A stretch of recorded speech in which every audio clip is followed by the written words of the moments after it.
Good evening, everybody. Good evening, everybody. Please stand for the pledge. Pledge allegiance to the flag of the United States of America and to the republic for which it stands, one nation, under God, indivisible, with liberty and justice for all. Welcome, everybody, and welcome to the first day without rain in probably about 5 or 6 days. It's not raining out, right? No, good, right? Sunshine, right? Okay. First item on our agenda this evening is Superintendent of Schools, Dr. Ferris. So thank you everyone for coming. Those of you who are here and those of you who are home. We're really excited to have another board meeting in October, and we just want to go over a couple of different things going on in the district. It's been a great start to the month, but wanted to talk first about the 100 Days of Learning project and just give everyone an update of where we are with that. So we invited families and teachers and staff to participate as a research team to do a study of the district. And we had quite a few participants. I think we had over 40 parents volunteer, as well as about 45 staff members.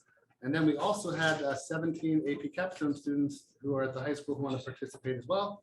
So I was really happy with that kind of mix of people. In our first meeting together, I kind of outlined for the committee what our task was, which was to just better understand our district, collect information from parents, students, teachers, staff, so that we can make decisions about a 5-year strategic plan for the future. So there were about 45 parents, about 43 staff members, and 17 AP capstone students who signed up, and many who participated now in at least 2 meetings I think took place. We came up with 2 research questions which are going to guide the study. The first is, how do students, staff, and families experience the Sayville School District? This is kind of like a present question. What is the experience like now? And that experience can be defined in any way those people want. It can be about academics, it can be about social emotional issues, it could be about communication, it can be about budget, it could be about finance and buildings and grounds, anything in terms of how people are currently experiencing our schools. And when we say families, we not only mean families who have children in the schools, but we mean families in the district who no longer or never did but live here. And we're also going to include local businesses just to give us some feedback as well. I think it's really important to note that this is a study that is going to be using data to inform our decision making. Eventually, all the results will be presented to the board, and that will inform how they work with us to design a 5-year strategic plan for the future. One parent asked a question, if a parent says one thing, do you do it? The answer is no. You look at the wide range of things that people say, and then the board can kind of help to think about how they want to proceed. But the more we know about how this community feels, the more we understand how the teachers and the staff and the students feel about their experience, the better it shapes our ability to move us forward.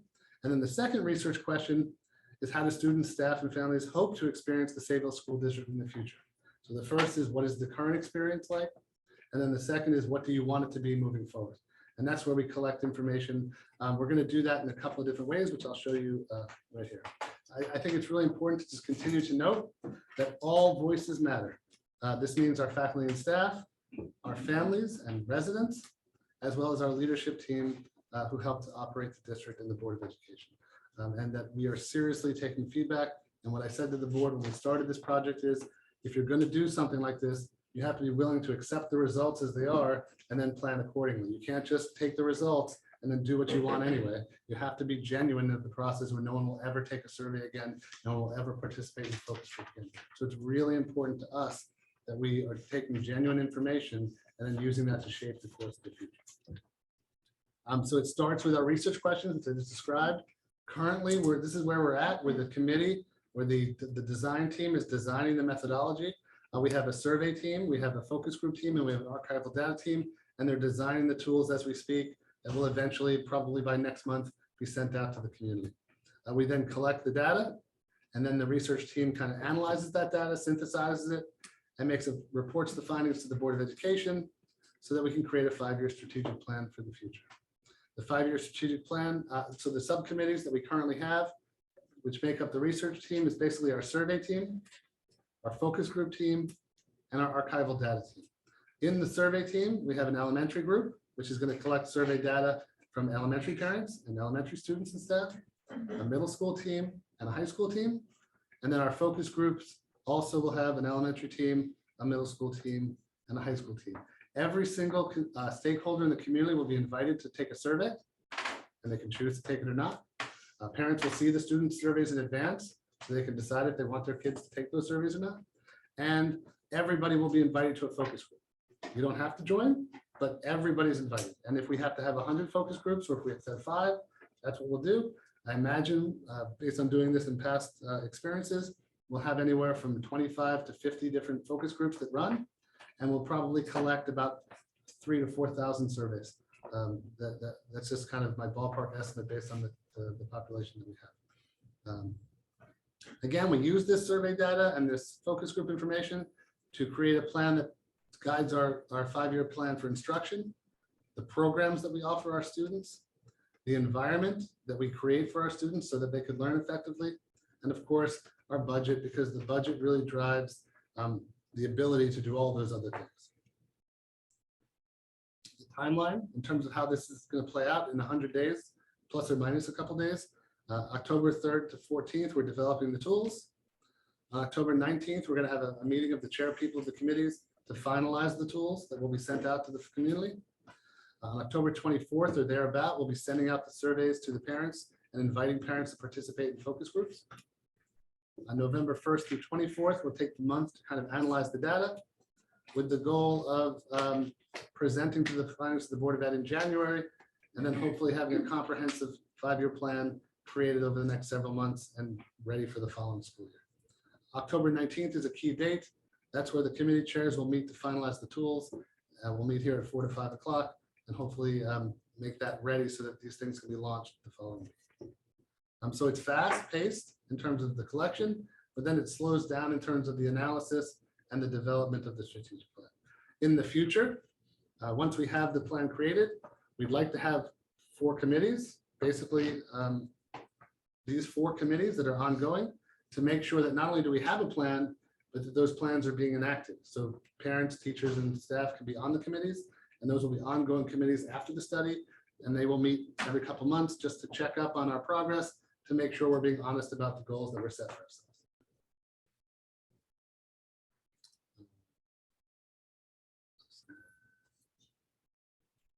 Okay, so in terms of once we have a plan, we want to align our vision and values with the professional development we do with our staff and our evaluation plans so that we can get learning curves for the adults off the charts, because we believe strongly that when the teachers and staff have been provided with good professional development and support, that leads to great opportunities for students. So just that's the overview. I know that I've done this a couple times. Just wanted to open it up to the board for any questions they might have about the 100-day study, the plans or comments or things you've heard, whatever you want to really discuss. Yeah, I wanted to make a comment. One of the things that I think the feedback I'm getting from parents, they appreciate it. I think sometimes we forget that parents have something to add and value. I don't think parents like to be brought in after the decisions have been made. And I think that's what happens. Or I've seen in, throughout my history, my career, I felt that the feedback I'm getting is it's like a breath of fresh air. Like, wow, we're actually involved, which I appreciate and I know they appreciate. Great. And I would like to add that I think that's important for the faculty and staff as well. Yeah. That all groups and the students, because it's their schools they're going to be attending. So.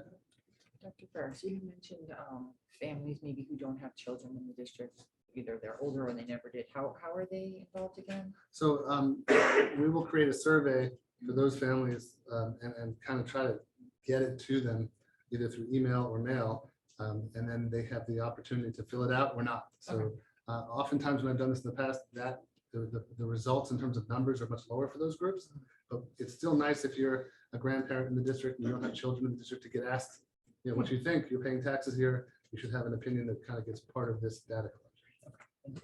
Maybe the library, a source. Yes. Yeah. Invite people to come, sit at the computer, fill out the form, run a focus group or 2. Yeah. Comments or thoughts? Okay, the next part of the report is just for Christine to give an update on some of the PD work that we've been doing in the district. Thank you. So really, we wanted to provide an update on what we've been working on over the last few weeks. And so I wanted to highlight 3 areas that just in the last month we've been working on. First is goal setting. The second one was integrated co-teaching. And the third is Teachers College. So I just wanted a quick overview for that. So goal setting. So that's something a little different, but based on Dr. Ferris's 100-day plan, what Dr. Ferris started doing over the summer was meeting with administrators, first with the cabinet and then with the administrators, is looking at our vision for the future and what we believe in as educators and where we'd like to see the district in the future, and kind of gathering that data. So we said, why don't we turn that around and look at our teacher leadership and get a sense of what they feel. So we ran different meetings. So as a way to piggyback off that study, we started having conversations with teacher leaders about why they went into teaching, and delving into thinking about the future. So for department chairs, we kicked off with their why. So why did you become a teacher? Why did you become an educator? And they worked together in groups, and then they created their own dream school. So here are some demonstration of them working together in groups, looking at their dream school, coming up with the different characteristics, and then highlighting what was important to all of them. So kind of a carousel going and highlighting, so we could see what were the common themes that everybody really believed in. They had a certain number of stickers to go around. So we did the same thing with the grade level meeting. We brought in all the elementary teachers together on a Monday afternoon, and we met with them and said, imagine there's no rules, no regulations, there was no money, was no object. What are your core beliefs? What do you value? And so we had the teachers just getting together from across the district and doing the same type of activity. And they had some very interesting suggestions that we compiled, and we took every piece of data and we've compiled a spreadsheet. And we're going to use that as one of our data points as far as the 100-day study as well, because we feel that's very valuable feedback from everybody that we've gotten so far. So we really felt it'll be a useful piece of information. And I'd add that they're also doing a little bit of that work at the high school and the middle school, going to be collecting that kind of information from the secondary teachers as well. The next piece of professional development I wanted to highlight was our integrated co-teaching professional development from the CREC services. So we've been doing this for the last 2 years. This year is the first time it's really fully in person because of the pandemic. We did a lot of this on Zoom in the past, so it's been so amazing to have them in physically. First, she did a administrative highlight with all of us, but then she's also working with the co-teaching team. So I just wanted to give a little highlight of what that involved. And what's great about LaCretz is the goal is really to help co-teaching teams become comfortable with the 6 main co-teaching models, which was adapted by Marilyn Friend's work. And that way they can comfortably go between them with what's necessary in their classroom. So really with the 2 professionals in the room, the focus is on using each teacher's expertise, and it really helps the teachers lean into small group models, station teaching, parallel teaching, and alternative teaching. So if we could just move to the next one. So the first thing they did was work with us over the summer, the administrative team, and then we had a second session this week. There are going to be 5 sessions altogether for all our administrators. And so really the year-long objective is to create a unified vision and plan around inclusive education. It's a 5-part process. First, there was an introduction over the summer. Then we had vision and planning just last week. And then there are follow-up professional development sessions. And really starts off with what's our definition of inclusion, and we came together as a team to define that. And the second day was, if we had the most sought after district in 10 years, if this was the most, if people wrote articles about us, what would our district look like? And do you want me to point out that on the back wall, that's what we came up with, and the themes and details that came out from our administrative workshop. So really, what did we really see and what would we want for our students 10 years from now? And it was everything. There was no limit. So we literally put everything anybody could think of that was phenomenal. So just for the record, that's just like a dream board. That's not necessarily everything that's going to happen, Right. but There's a lot it's of just dreams kind of on there. brainstorming. Sam said he's gonna get it all, right? Yeah, no cost. Yeah. Amendment. We don't have any financial issues. Money is no problem. Well, that's what's on there. It says that. Yeah. There's no taxes, by the way, either. So It's free, So great. but you have to dream big to start. something. And Exactly. the state is gonna pay for all their mandates if they don't pay for. Of course. Vision's So a sugar plum. See, and what's great is we basically did a brainstorming session, but then we pulled the data and pulled out themes that went together and really put together the information and looked at what were the things that are really realistic that we can actually do, and started creating a plan with timelines of what are those pieces that are realistic and that we can actually get started right away. What So I that like was about really the approach is LaCretz is really focusing us on our belief about inclusion and about co-teaching. But really, if you step back, it ties very nicely into the work we're doing about just what do we believe for education for all kids. And I think that's nice. So that was the administrative training, and then our cohort training, that's with our co-teaching teams. So it was over 2 days, different groups, but all of our teams throughout the district, K through 12, met and had a study of the co-teaching models. They had problem solving with, looking at concrete teaming issues and how to solve some issues that might pop up. They went over tools for planning and implementation, and everybody left with strategies that they could implement in their classroom. So that's what's really good, really concrete things they can turnkey and do the next day in the classroom. And we actually have people inviting us back to classrooms. I really want you to come and see, I'm going to do this, we're going to do this. We went to a building visit and we saw parallel teaching. They were very excited to show us, look, we're doing parallel teaching. I'm so glad you're welcome in. So that's been awesome. And I think one of the things we want to kind of say is any PD that we do with teachers, we want it to be so the teachers the next day can do stuff in their classroom that they feel good about. Sometimes professional development has a lot of theory and practice, but then you don't take anything practical. And what I really liked when I was sitting in on this was the teachers were getting specific things they could go use the next day. And the last thing I just wanted to touch base on quickly was Teachers College. We're still working and having professional development with Teachers College, and we're now expanding K through 6.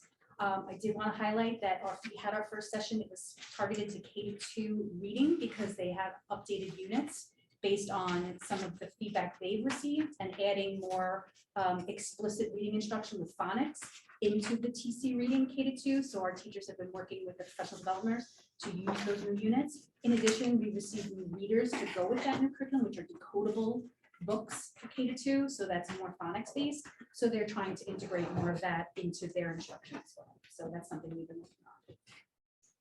Okay, and I'm just going to have Jillian update us on the color run. Yeah, just this Saturday, October 8th at 12 p.m. Our color run got rescheduled from last Saturday because of the weather. So we're happy to see the sun out today, and it looks like it's going to be a beautiful day. So we'd like everyone to come join us at the Sayville Middle School this Saturday at 12 p.m. And I'm really looking forward to it because it's my first color run ever, and I don't know what that's all about. I'm happy to run in that little picture there. And I hope everyone will join us. We're going to kind of jump the agenda and then come back around to the discussion part, but Mr. Seuss is going to kind of just update you on some communication tools that we've been looking at. One of the things that when I met with the board in the summer, we talked about was how can we kind of take the communication to families up a notch and kind of get more communication to families about what we're doing. And so Will and I were looking with Christine and Jillian and some others, Sam and Pete, at different approaches, and we found something we think we're really excited about, and Will's going to just share it with you. All right, so currently, as everybody knows, we kind of use two different communication methods when dealing with parents and residents and staff for that matter. So, the one we use most at admin and building for emergency, non-emergency notifications is school messenger. We've had that for roughly 15 years. When we got it, it solved a lot of problems, filled a lot of needs. But the reality is it has its limitations. Text messaging is only 148 characters. So some of the parents who have gotten messages from me through the years, through the text messages, it looks very cryptic. Like I'm not giving them all the information, and it's really because I can't. I only have 148 characters to send a text. It does do house calls, cell phone calls, but there is no social media access or content. And there's no ability to communicate in both directions, from the district, from the building, to the parent and back, or the faculty as well. So what we found, we did a lot of research, and Parent Square is a tool that, I don't know, is anyone here familiar with Parent Square? A lot of schools are using it. It seems to fill all of our needs, plus a whole lot more. So a quick overview of it is we have it up, we have it running. Our data is there. We're just waiting for BOCES. On Tuesday, they're going to come make the sync happen nightly. This program will give us the ability to mass notify, whether it's emergency, non-emergency, alert, whatever, with bidirectional communication from parents to the receiver, sender, which we're going to start off, I believe, Dr. Ferris, with administration using it in the beginning, getting our feet wet, using it as a communication tool with parents. It does a lot more than that, but there is some training that has to happen. So we'll start with, admin pushing out messages. It's 100% mobile, so there's no, looking at your cell phone, not being able to use the app, kind of like what our web looks like on mobile. It's always different phone to phone. This is 100% mobile on Android and Apple. We can do attendance notifications, direct messaging, with two-way translation in 100 languages. So we can send the message in English, and the system will know the parent's home language by our student information system and translate it when they get it in the app. Parents can also change it if they want to change, for any reason, if they wanted to change their language. You would write your message in English, they would get it in whatever they wanted. The rec connects to the districts, the buildings, the teachers, whoever wants to use their social media page. Also teams can build, coaches can build groups based off their student athletes, and direct message their parents and them without anyone having to manually type lists and send emails.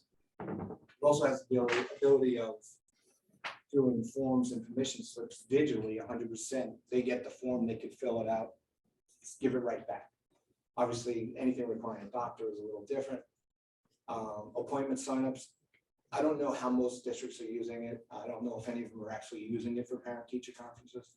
There is a teacher piece to this that we're not going to force out yet, but any teacher that has it in their home district is already asking about it. So that we may have some takers very early that want to use it in the classroom. Also remember, Remind is not controlled by us. This has a high-end Remind built in, and it's called Student Square. So it allows the teacher in each class with their roster that's well loaded to communicate to the students through the app back and forth, removing the need for Remind, and now it's a district-owned unified system. Calendar and RSVP, that could be used for a number of things.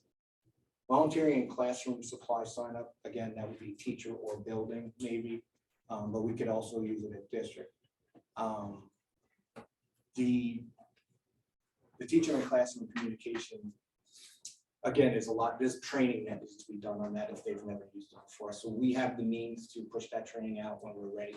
So that's how we'll handle it. But the forms and permission slips brings me to, I think it's on the next slide. This everyday posts. Now, again, beginning with admin, so up there you see it's Lincoln Avenue. It's not really our Lincoln Avenue though. It kind of looks like a social media page, both for the user and the mobile user. Everything is in one location. So a parent will download the app, and then they have the Yes. school app, and then all the communications will go right through there. Yes. Without jumping all over the place, going through email, looking at text, it's all there, and the historic data stays. Teachers, principals, administrators could share pictures, photos, files, whatever they want with parents, and the parents can do the same back. Next slide. I have one question about the permission slips. Since it's all being done through email or their phone, if they don't want their child to do something and the child gets on the phone, we have very, very informed children as far as technology goes. So You would know that, right? well, I would definitely. If they get a hold of this, is there any way we will definitely know a parent signed it? The only way we would know is that message would only go to the parent, so we're Okay. assuming that the parent filled it out. So this is- But we could easily follow it up with, another email, did everyone sign a permission form? Okay, that's my only concern. But again, it is locked with either the PIN or the fingerprint on the Okay. phone. So it's not wide open.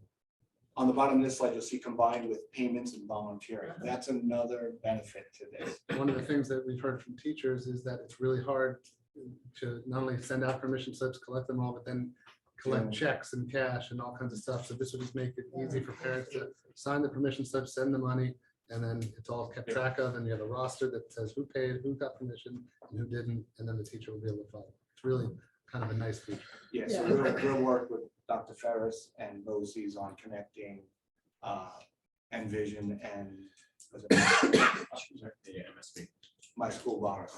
Yeah, I think don't misunderstand, I think it's a good idea, except I want to be able to make sure either the parents have a PIN or something that their child would know, so they can't fill out these permission forms. And I did email all the board members some other information that's going to go to parents regarding this.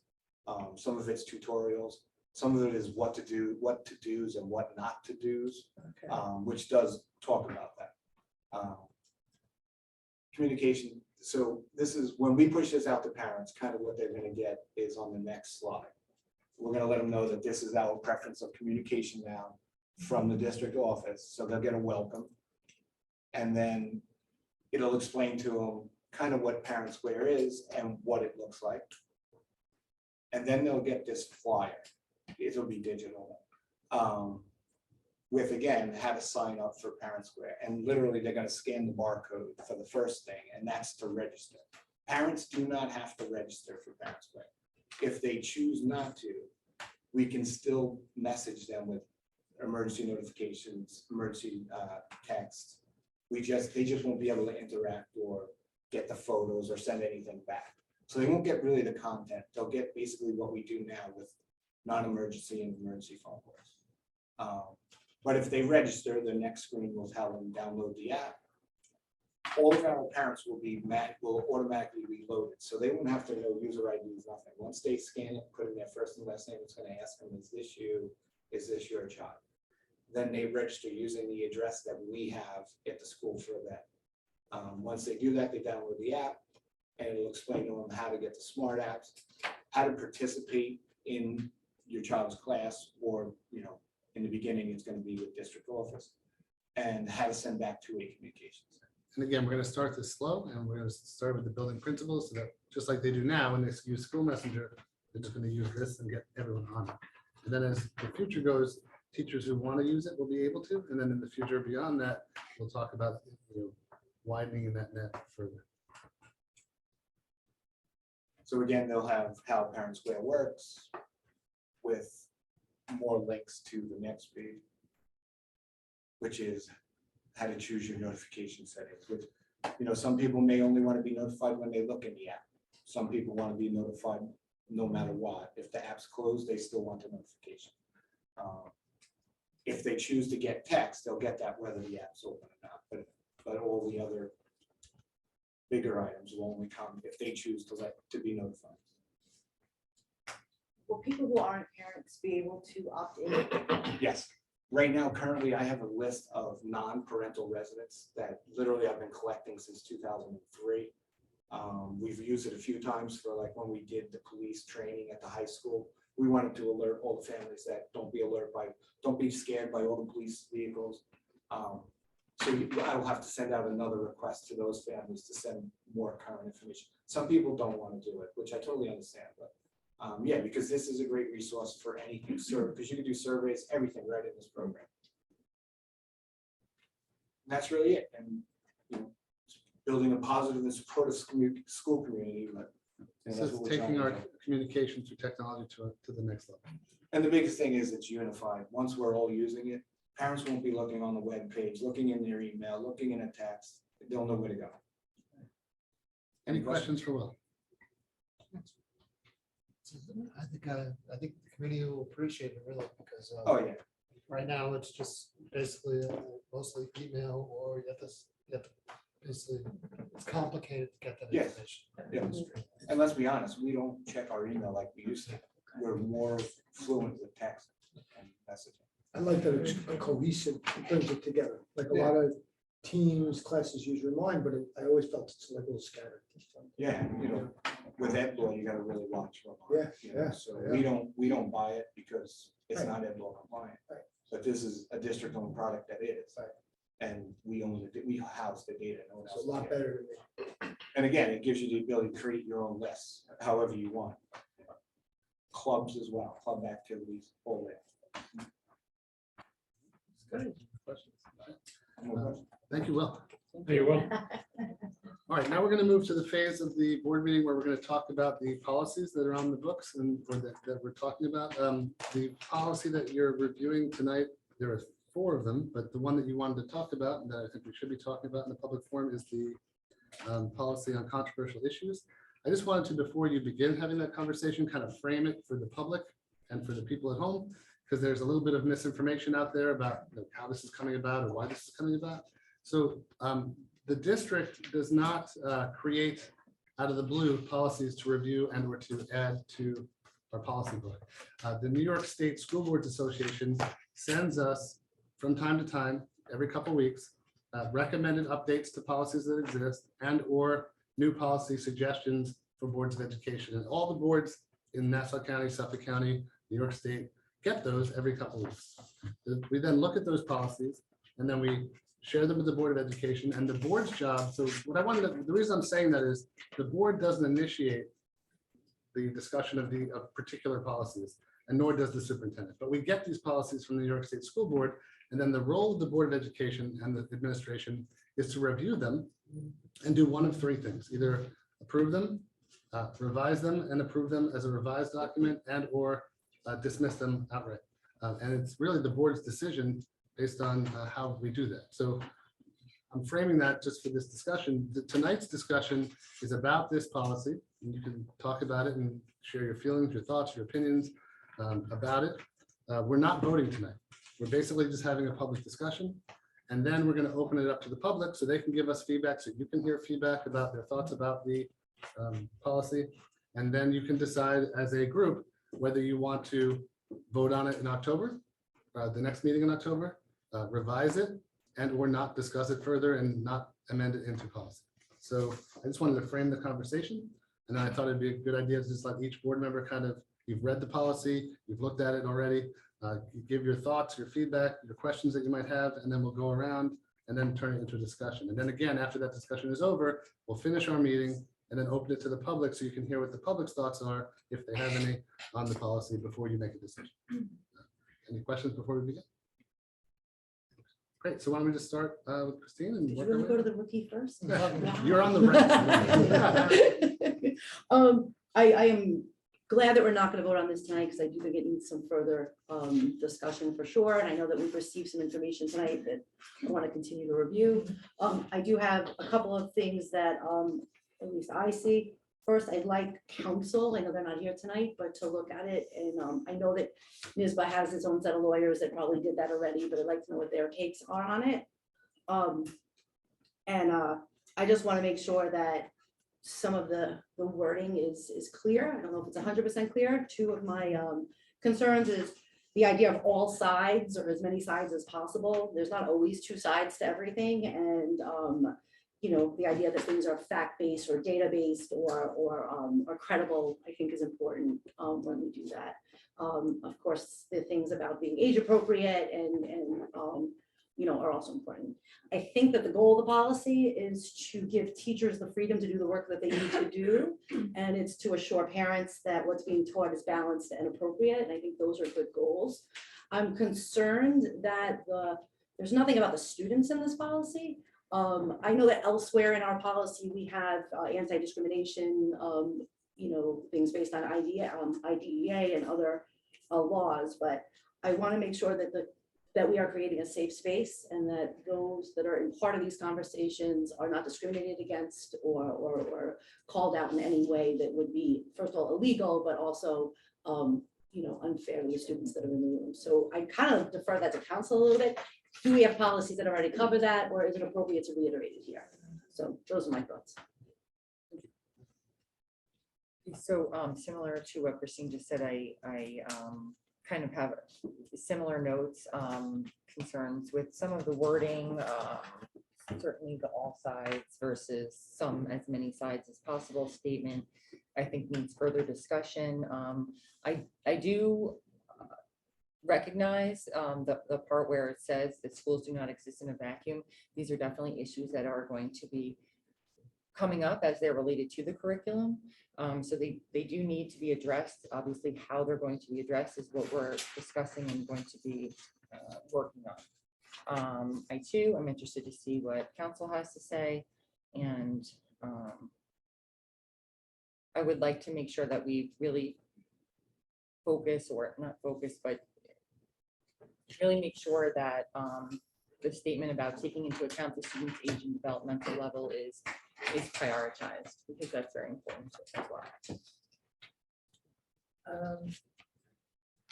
Of course, I wish council was here. There are a few things that I have questions about. I do want teachers to have the freedom to teach. And I also want them to be able to answer a question.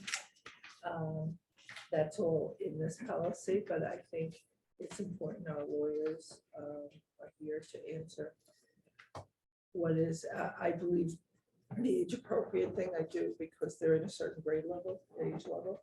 I think that a little bit was addressed. And if they're in class, they have to be able to answer the questions. I don't want to hinder our educational process. At the same time, I don't want anybody to give their views or opinions on things. I just want them to teach the curriculum as it's stated in New York State, that comes down from the state and federal government.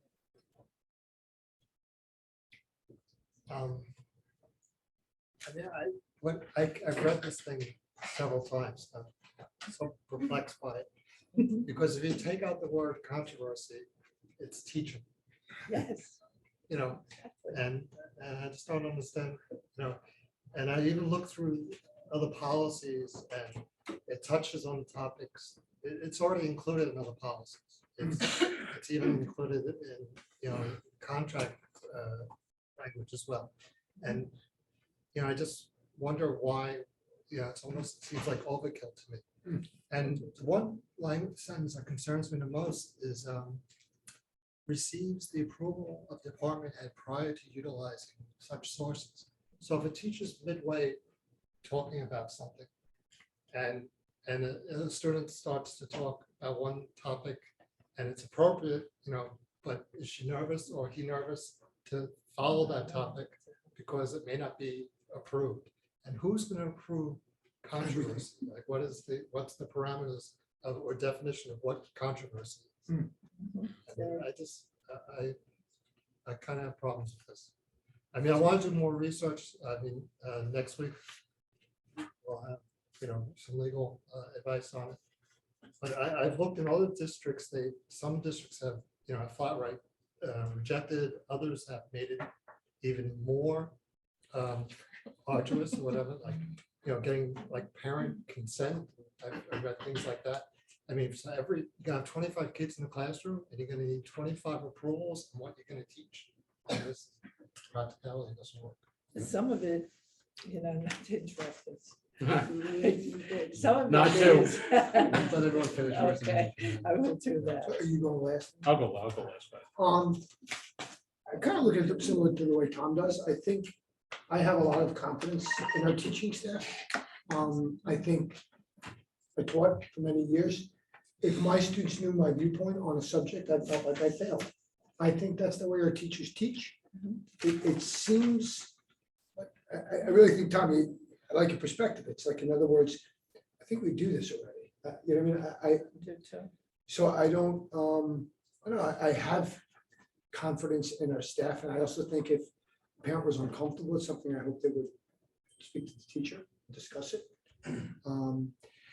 I think the good thing though is I think it's that I do like about the policy, it's saying that it's okay to have discussions in the classroom, and I want people to feel that we can have discussions in the classroom. Right. I don't want teachers to feel that they can't cover the curriculum or allow a certain viewpoint to come in because it hasn't been approved by a chair. Like something that supports academic freedom. And I don't know, overall, I don't, it seems redundant. Oh, okay, my turn. So I'm going to start right off, even just the title of this policy disturbs me tremendously. It's teaching about controversial issues.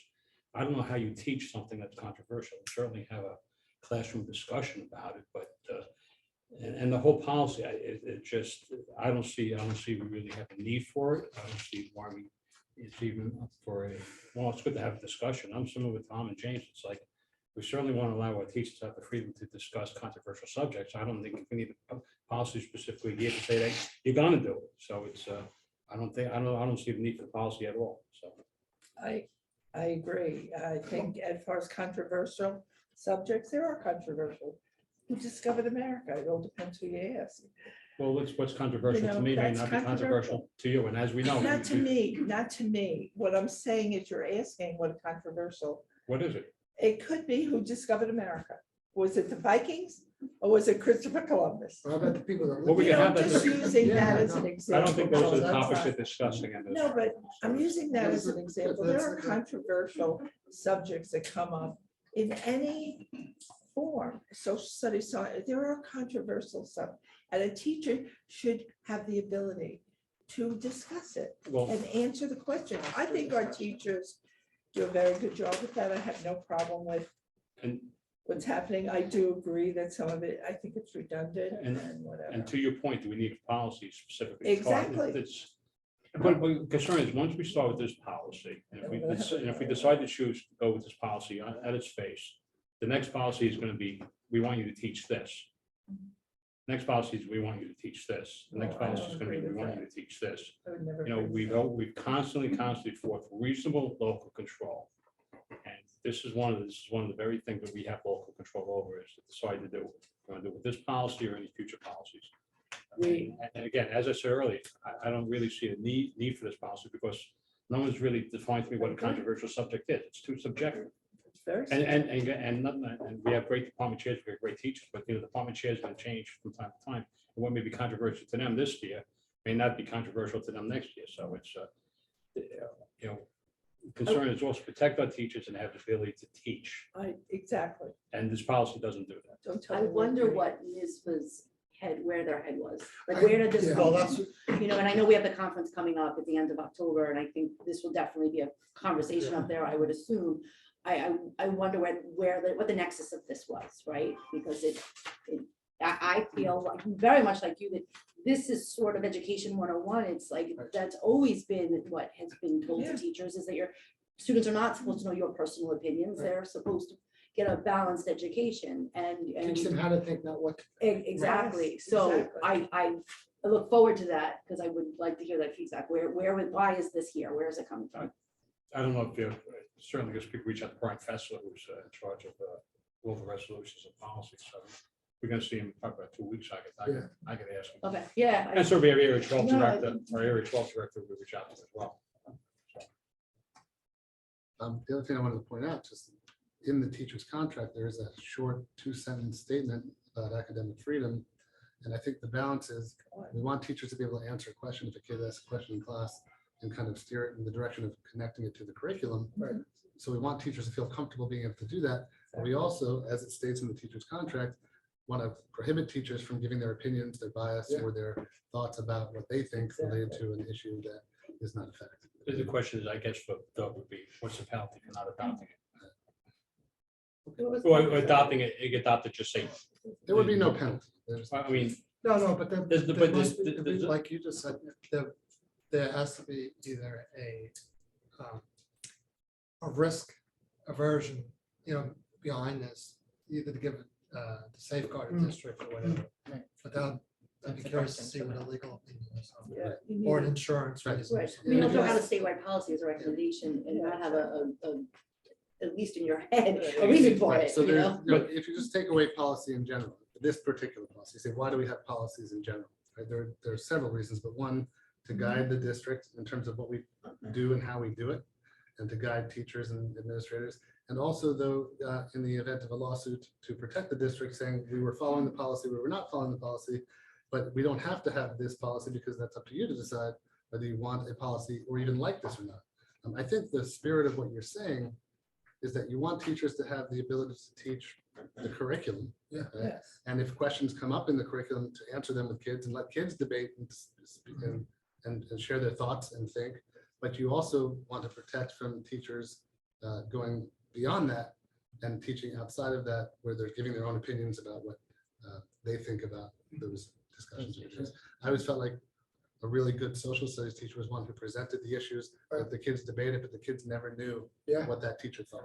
Yes. it's kind of like a breach of ethics. Yeah. Correct. That's how I saw But it. I think that's interestingly stated very clearly in the teacher's contract. Mhm. Yeah. So it may be that we just, I don't take wanna that There's and a use time. that verbiage to just say, if you need to have a policy, based on what the lawyers say, And I keep don't it want- simple as And I opposed don't to want this. to put handcuffs on our teachers. No, but I don't know if this would put, it's kind of like telling the to teach something controversial, right. not to discuss something controversial again. It's hard And to- as I said earlier, my concern is, when we start adopting policies that just get randomly sent out from the state, what's the next one they're gonna ask us that's gonna be, could be even more controversial than a controversial topic subject? So what? And the other thing is, if we are following the state curriculum and guidelines that we have to do, or else we don't get funded.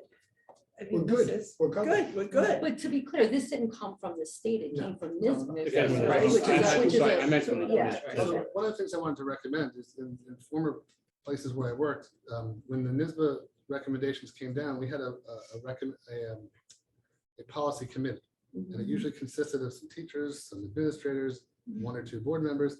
And they would collect all those over a 3-month period, and then they would decide what went to the board for review or what didn't. Whereas my first couple weeks here, everything that comes kind of goes to you guys and then you discuss it, and maybe you don't need to. But so we could put in place more of a committee that met every 2 months to review all the policies that came down, kind of sort them out, edit them, revise them, and then submit to you the ones in the form that they want, as opposed to just taking what was sent to us and saying, do you want to vote for it? Do you not want to vote for it? You know, I think that might be. I a- like that. I a sat on better the approach. policy committee in Farmingdale for a long time. We did it a while ago. I was on the policy. Yeah, and my, I'm sorry, for this policy then, Dr. Ferris, we're gonna table it until, We have more. It sounds like that's what Yeah. the Yeah, consensus of the board is, right? yes, but my understanding too of this further is like, let's say a school board were to vote for this, whatever. If the state has a consensus of people, they would put it in their legislative priority. So the next step would be to talk with the Commissioner of Regulation of Education and say, these are our legislative priorities. So like, this is like our local thing, but it would be, all it would mean would be the state school board says, yes, we support this. And then they ask the commissioner, do you? I'm shocked that something like this isn't already in state guidelines. Right. I think there are versions that are different categories that if you looked in our board policy, we have It's elements there. of this. That's why I said that But it's, there are. and I think what happened in the last year was there was some expression, I think, among the state, not specific to Sayville, that teachers were uncomfortable teaching certain issues because they were becoming hot button topics that would then get board meetings charged. And I think that's a fair statement, but I think also there needs to be balance, and there needs to be not an overreaction to that situation. Actually, we should step back and have an underreaction and kind of more methodically look at this. so it is on our agenda from 9/1. Do we want to motion not to table it, or you want to wait until we get to 9/1? You want to hear public comments first? Oh, yeah. Okay. We can do that before we go to the vote. Okay, well, But I think that's a good suggestion, based on what I'm hearing. all right, so we are gonna go a little out of order today. Yeah, a little out of order. We're gonna go a little out of order specifically for this one topic for public comment. So if anyone would like to comment, can you please step up to the podium? We ask that you keep your comments to 3 minutes and direct it to the board, please. If anyone would like to speak to this, To this one topic? there's one topic. And then can we speak to another topic later? Yes. Oh. Oh, now you confused me. I have to speak to it. Okay, you want to go first time or second time? Well, The this, first time is only for this 4810, policy I'm 48. gonna ask for an accommodation to sit here. Is that okay? What's that? I'm just She wants to asking sit for an there. accommodation to sit here and speak on this particular Sure. policy. I actually printed your policies for you. Hello, Dr. Ferris. hi, how are you? Good.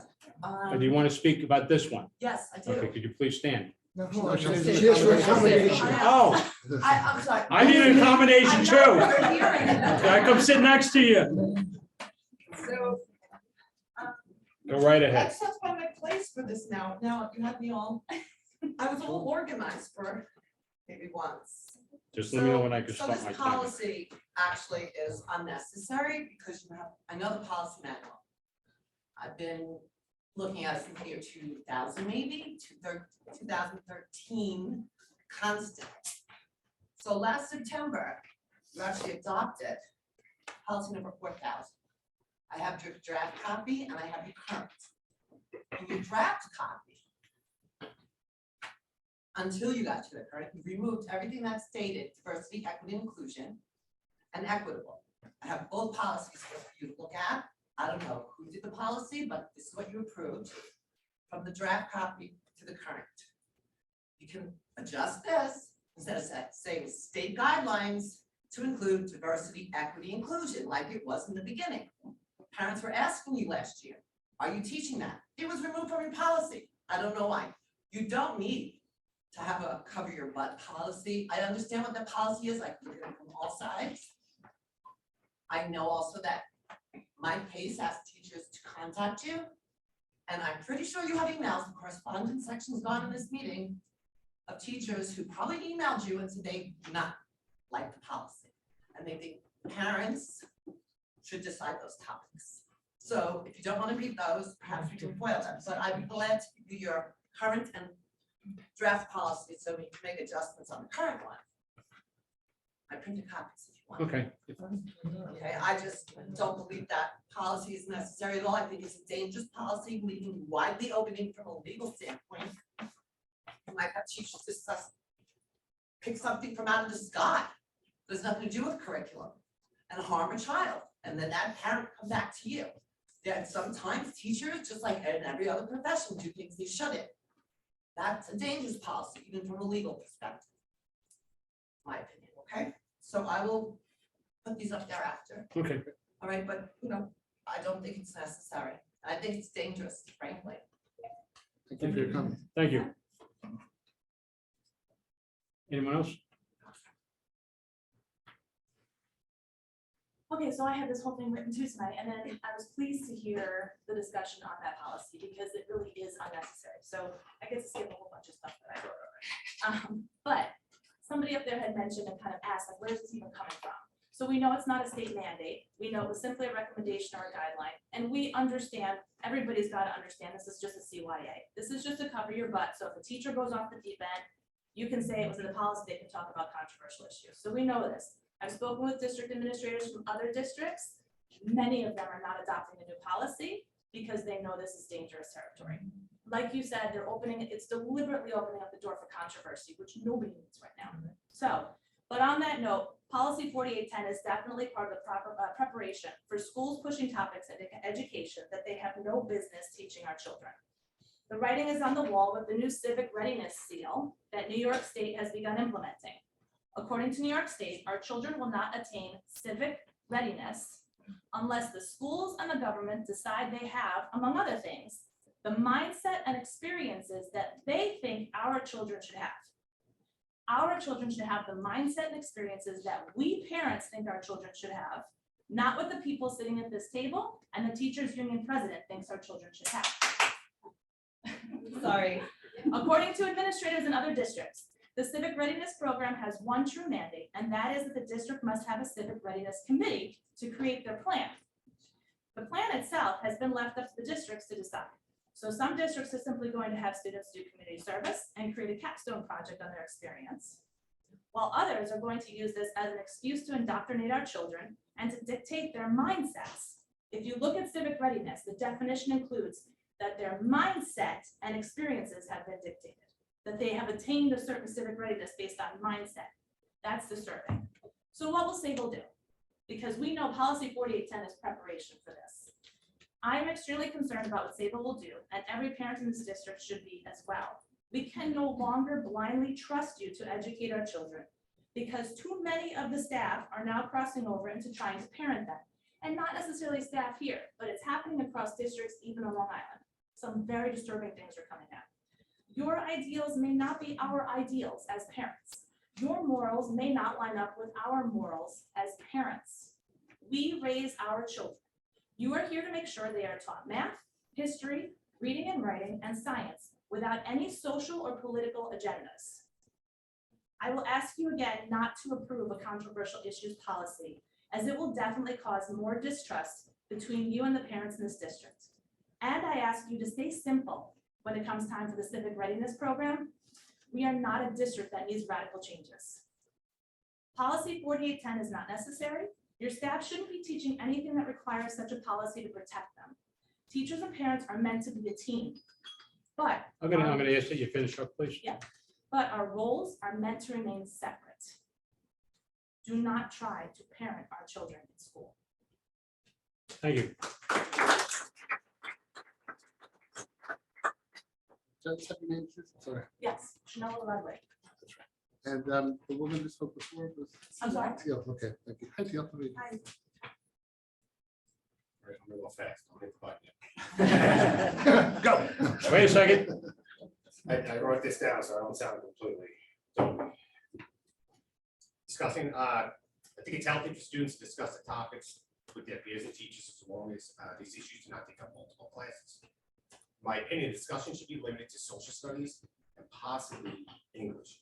Those would be the best classes that they would have the best opportunity to turn into a teaching, a learning lesson.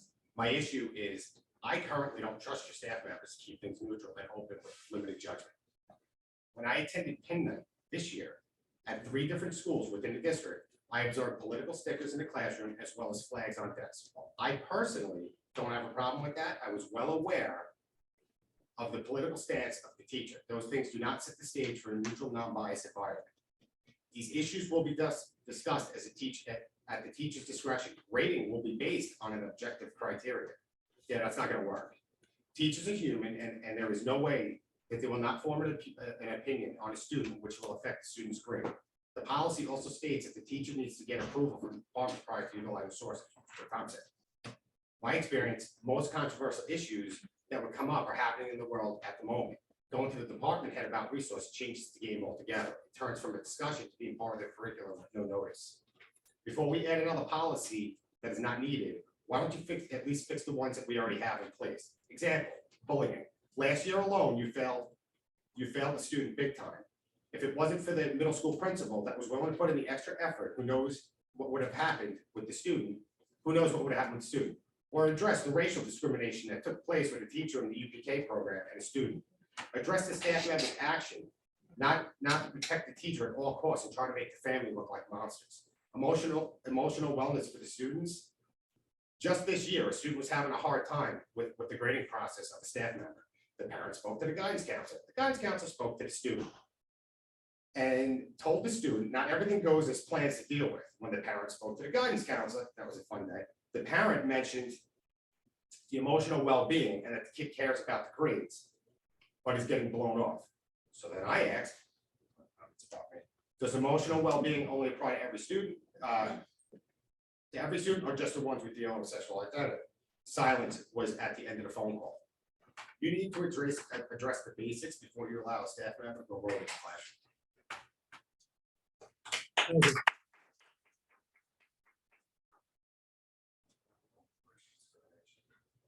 Any other comments about the policy 4810?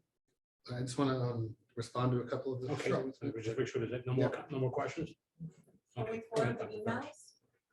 Sure, Are they foilable? I'm actually going to comment on that in a moment. So first off, thank you for your comments. We value all points of view and we take that into account when we make decisions. Teal, I just want to tell you straight up, no teachers emailed me about anything. If you'd like to foil it, you absolutely can, related to this topic. Not the board? I'm sorry, not the board? Not the board either. I'm talking about the board. Not that I'm No. aware of. We No. got an email from a parent or two, but nothing from the teachers. I No. did have a conversation with Mike Pace today about the policy, and ironically, he felt similarly that it shouldn't be a policy or that there were things about it that he wasn't comfortable with. So, Okay, I that's feel- wonderful. I missed the beginning of the meeting. so I think there's a little bit of misinformation out there, and I just want to state that, from my perspective, many of the comments being made by parents and some teachers I've talked to about just the concept over the last month are very similar, that this is not necessary for a number of reasons. There's already language in the contract. And so I just think that I wanted to clarify that. And if you absolutely have the right to foil, and you'll find No, the it's same okay. answer that I have. It's okay, as long as you all feel similarly. The other thing I think that's important for me to state is that all of the concepts that we want to talk about, whether they're in this policy that doesn't seem like it's going to go forward or not, we want teachers teaching the New York State curriculum, and we want them to teach the subject areas that they teach. However, in social studies, it is important to note that there are moments in 7th grade, 8th grade, 9th grade, 10th grade, 11th grade, 12th grade, depending on the age and the topic being taught, that there will be issues that come up that don't have definitive answers, that are discussable, debatable. We want class debates, we want class discussion. I'll give an example. When you're teaching the First Amendment in 7th and 8th grade, you also have to look at course cases that relate to those First Amendment rights, and then students can have a debate about what is truly the nature of free speech. In 11th grade, in 7th and 8th grade, it might be about, do you have a right as an American citizen to stand in front of a recruiting office and stop people from going in? That was what happened in 1919, and kids discussed it as is this a thing? And that's debatable, but was agreed upon by the Supreme Court an outcome. So that's how you could say that would be a controversial thing in the past, but it's something that needs to be discussed. In a high school course in 11th and 12th grade, they might also be talking about the First Amendment, and a child might ask a question out of the blue and say, oh, is same-sex marriage a right of the First Amendment? And the teacher should feel comfortable responding, actually, no, that's not the First Amendment. That's a discussion that's taking place in the Supreme Court right now, and that's the 14th Amendment that they're talking about. And that is an appropriate response without a bias or an opinion that teachers need to be able to answer related to the curriculum. So I think it's important to note that, yes, we should be teaching the New York State curriculum, but there are situations in our history as America that have been controversial that do need to be covered. To your point about who discovered America, there's no, there's varying viewpoints, and I think it's relative. That's all The I'm saying. difficulty is some districts are actually going as far as creating controversial issues classes. They're actually trying to really push and initiate controversy, which is what I'm concerned about in policy like this will lend itself to. Understood, and I think the board is. And you can't teach them. It was a terrible, I've guided non-traditional college students. You can guide students through these topics. You cannot teach them just some end, Sure. right? So even the naming of the policy was just. And I think you heard that tonight from the board members. I want to continue okay. just kind of addressing some of the comments, and then if you like to speak back. Can Dr. Ferris finish, please? Yes. Yeah, okay, so Highlight. in terms of the cover your butt policy, whether we adopt this policy or not, I'm sorry, I can't hear you. sorry, I'm sorry, can Dr. Ferris finish? I'll call upon you as soon as he finishes. it's not really for me or for the board. I don't think about covering butts. It's more about setting guidelines so that people know where they can go and where they can't go. And it's as important to say where teachers shouldn't be going as well as where they should be going. But to the point raised earlier, it's already stated in the teacher contract and some other policies, so it may be unnecessary. And also the verbiage creates more confusion perhaps than actually specific answers that people would really want to have. So that's just kind of responding to that. I just want to make sure we touch upon all the issues. And then in terms of Mr. Ruff, it's nice to see you again. I just would recommend that if you feel like you're having an issue related to your child, please contact the building principal and or follow up. And we want to make sure that every kid is treated fairly and equally. And I can't speak to the past, we spoke over the summer, but I am absolutely committed to making sure that we move forward in the future in the way that supports all students. Okay, that was just responding to each of the people who commented. We did have one more question in the back alley. I'm surprised everybody on the board seems to agree with all of us and why we came here tonight. It's amazing. So why table it? Well, Why? Because we want more It's giving me info. like the hairs on the back of my head. Because I want more information. I do things slowly and deliberately. We have to talk to our And lawyers. we just had a reading of this. I have questions. We ask questions. We'll get more information. We'll deliberate, and then we'll make a decision. But the nice thing about it is this public discussion, I think, was a very healthy discussion that the public should hear, and that no decision should ever be made without you guys hearing this discussion and being able to comment. That's what So we're concerned about. There's another month till you speak to us again, and we're concerned about. well, you'll be here in front of us as well. we do have another meeting next week, and I'm sure this topic is going to come up as I think Mr. Cooley said, we do have some questions, especially from our legal advice to find out if we can or can't. I imagine we can just get rid of it. Can or can't. John? Can just get rid of it. I hope we can. Well, you Personally. can, because the other districts have, right? Right, I think Well, that's. But they probably got advice from their attorney, but again, I don't want to take another district's advice from their attorney. I want advice from our attorney. Right, well, it's the same attorney, most of the I districts. don't know. Right? Well, we had the first reading tonight, we're gonna have the second reading next week.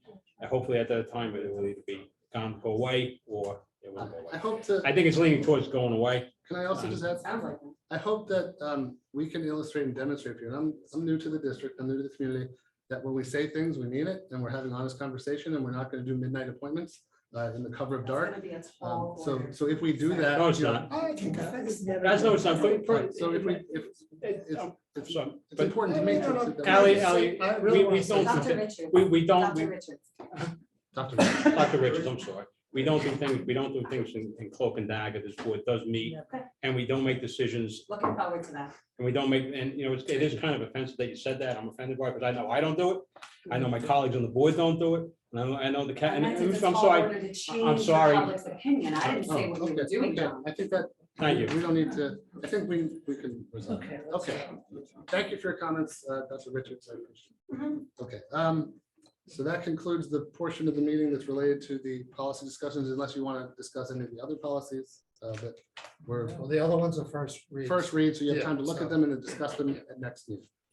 Okay, we have an audit committee presentation from Sam. Are you ready to present?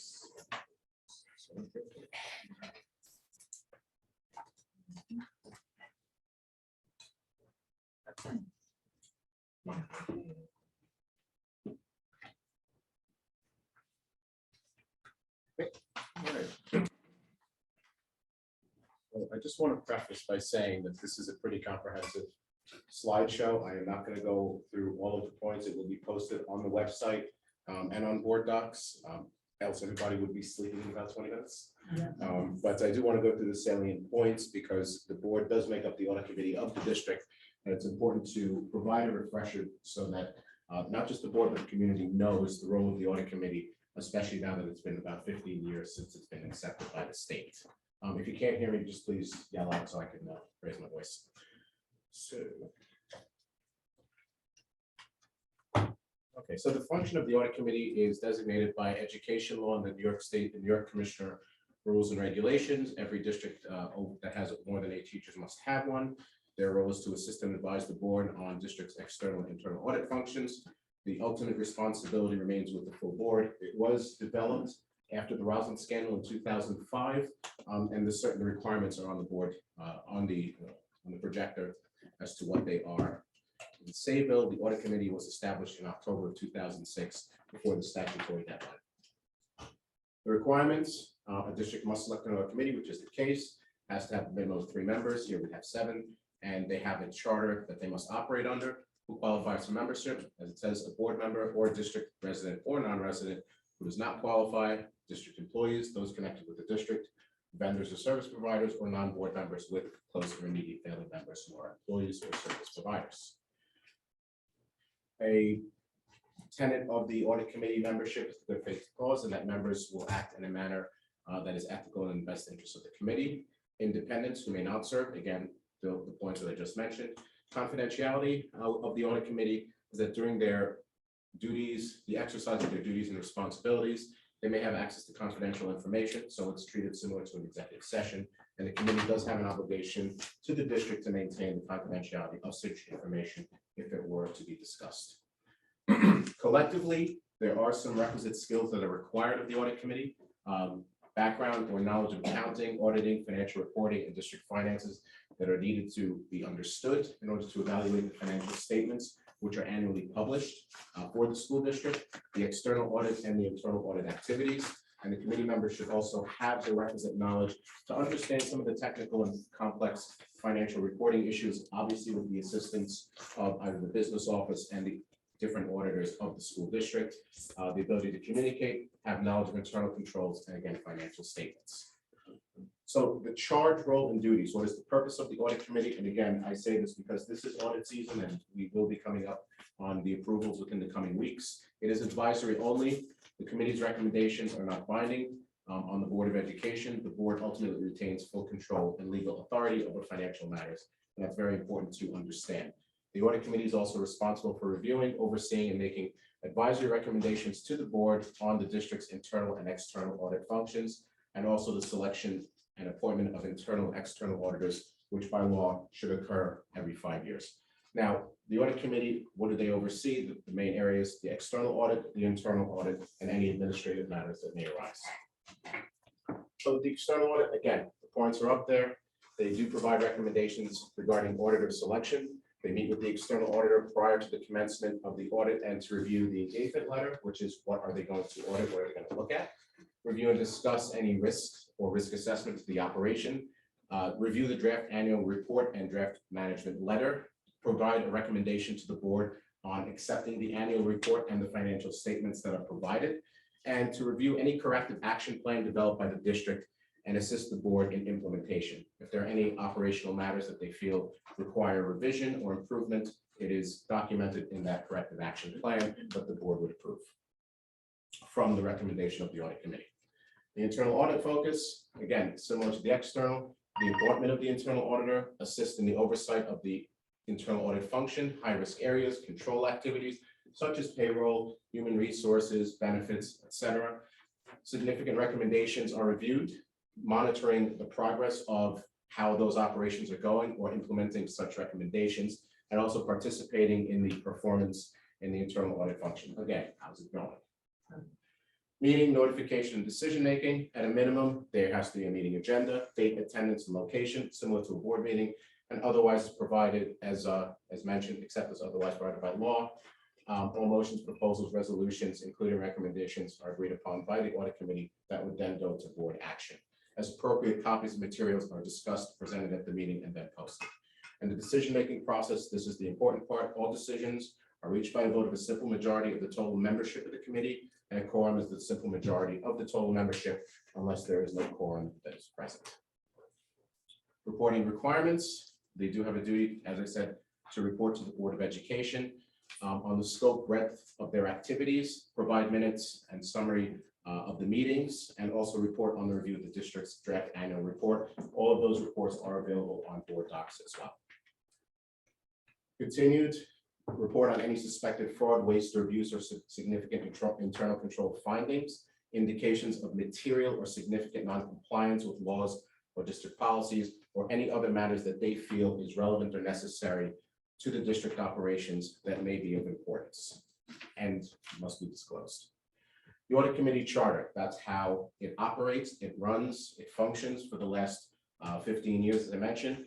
Assess and report to the board on the adequacy of its charter no less than annually or as necessary. Any modifications must be recommended by the committee to the board for review and action. Ours was established on November 8th, 2007. It is reviewed periodically since its inception.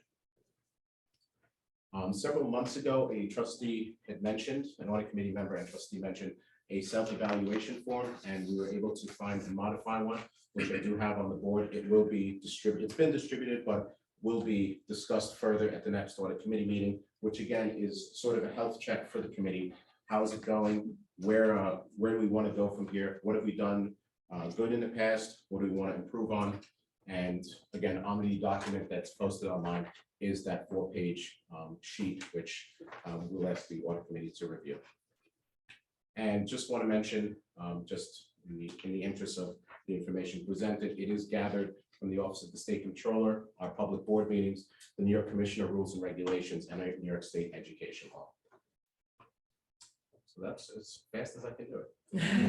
Very good. Nice job. Thank you, Sam. Any questions for Sam? I mean, I guess just, I don't know if you touched on it again, the history of why the audit committee Yes. came about. So back in 2004 and 2005, when the Roslyn scandal emerged, there was a significant hole in controls throughout the state. I'm not talking Sayville or neighboring districts. How financial statements were prepared, who the auditors were working with, how they calculated year end. It was, I don't want to say it was the Wild West, but it was loose compared to now. As a result, the controller at the time came out with a report called Anatomy of a Scandal, which then progressed into a 5-point plan. The 5-point plan included the introduction of an internal audit function, which was to balance and to check the external audit function, independence of who prepares your financial statements versus who does your audit, and also the audit committee, which is supposed to be a separate body that is to review those statements and then recommend to the board the efficacy and also the operational health and status of the business office and the district. So that's in a nutshell the history, and there were implementation guidelines, which, as I said, now is in its 15th year. Yeah, and just from my experience of being on the board, what the external audit, what the process really is you have a second set of eyes going through one section of the district or two sections of a district, and every year it rotates through the district. One year it's payroll, next year it's purchasing, following year it's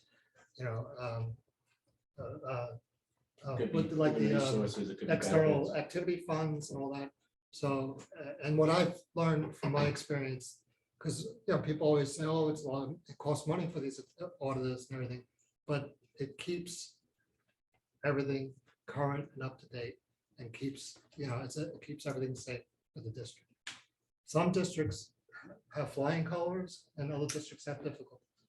Yes, and just to give some history on the on the district, it's not always, everything is peaches and cream, it's fine. Yes, there have been issues in the past that, some internal controls, they've provided recommendations and they've been implemented. On the external control side, there have been implementations that based on recommendations, and the same with claim audits, which is how checks are paid, whether the appropriate backup is there, they're dated correctly, the amounts are there, sales tax, etc. So it's a work in progress. It's always a live document, as I like to put it. And I think it's extremely important because when you kind of look back at, the movie Bad Education, it's really a microcosm of what really happened in Roslyn when you go through the documents and see the extent of not just Roslyn, but how the state was operating throughout all of its school district. There was really none of the controls that we see in place now. Okay, one of the other things, though, Sam, are the state has given us a very high rating. Our rating in the state for a number of years has been the top rating, am I correct? There's two ratings, I think. There's the fiscal stress monitoring, which we have, and that is really a function of the district's external audits, its financial statements, its fund balances, reserves, budget management, etc. It's a very long questionnaire. And the other is a rating for Moody's or S&P, which is periodically given. And we do have, the highest rating for that as well. And doesn't that save us money if we have to go to bond? Yes, so annually, even when we do our tax anticipation note, which is to cover before tax collections come in, yes, that is based on those factors that determine our interest rate. Because some other municipalities, I'm not even talking school districts, that don't have that fiscal are taxed, quote unquote, taxed higher in terms of their interest rate calculations. And a very exciting night coming up in the next few meetings will be the review of the Yeah, results. very exciting. And I'm sure attendance will be Through the roof. fully of financial buffs. Yes. That in the World Series will be. This is a copy of the above for the board. That's the first one. Okay, thank you, Sam. There was a request from one of the board members to discuss late buses. We had some parents who reached out to us to see if there was any possibility of the district providing late buses for students who have sports and after-school activities. So we just wanted to open it up. Sam, did you have any information on that? And then the board could discuss it as a group. I'll discuss a couple of the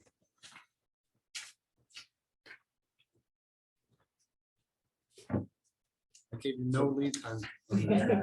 actually I have another audit presentation. Hang on to that. Oh, yes. So in the case of late buses for a school district, two things need to be taken into consideration. One, how long? Are we talking a 1 hour bus or a 2 hour bus? 2 hour late bus, that is.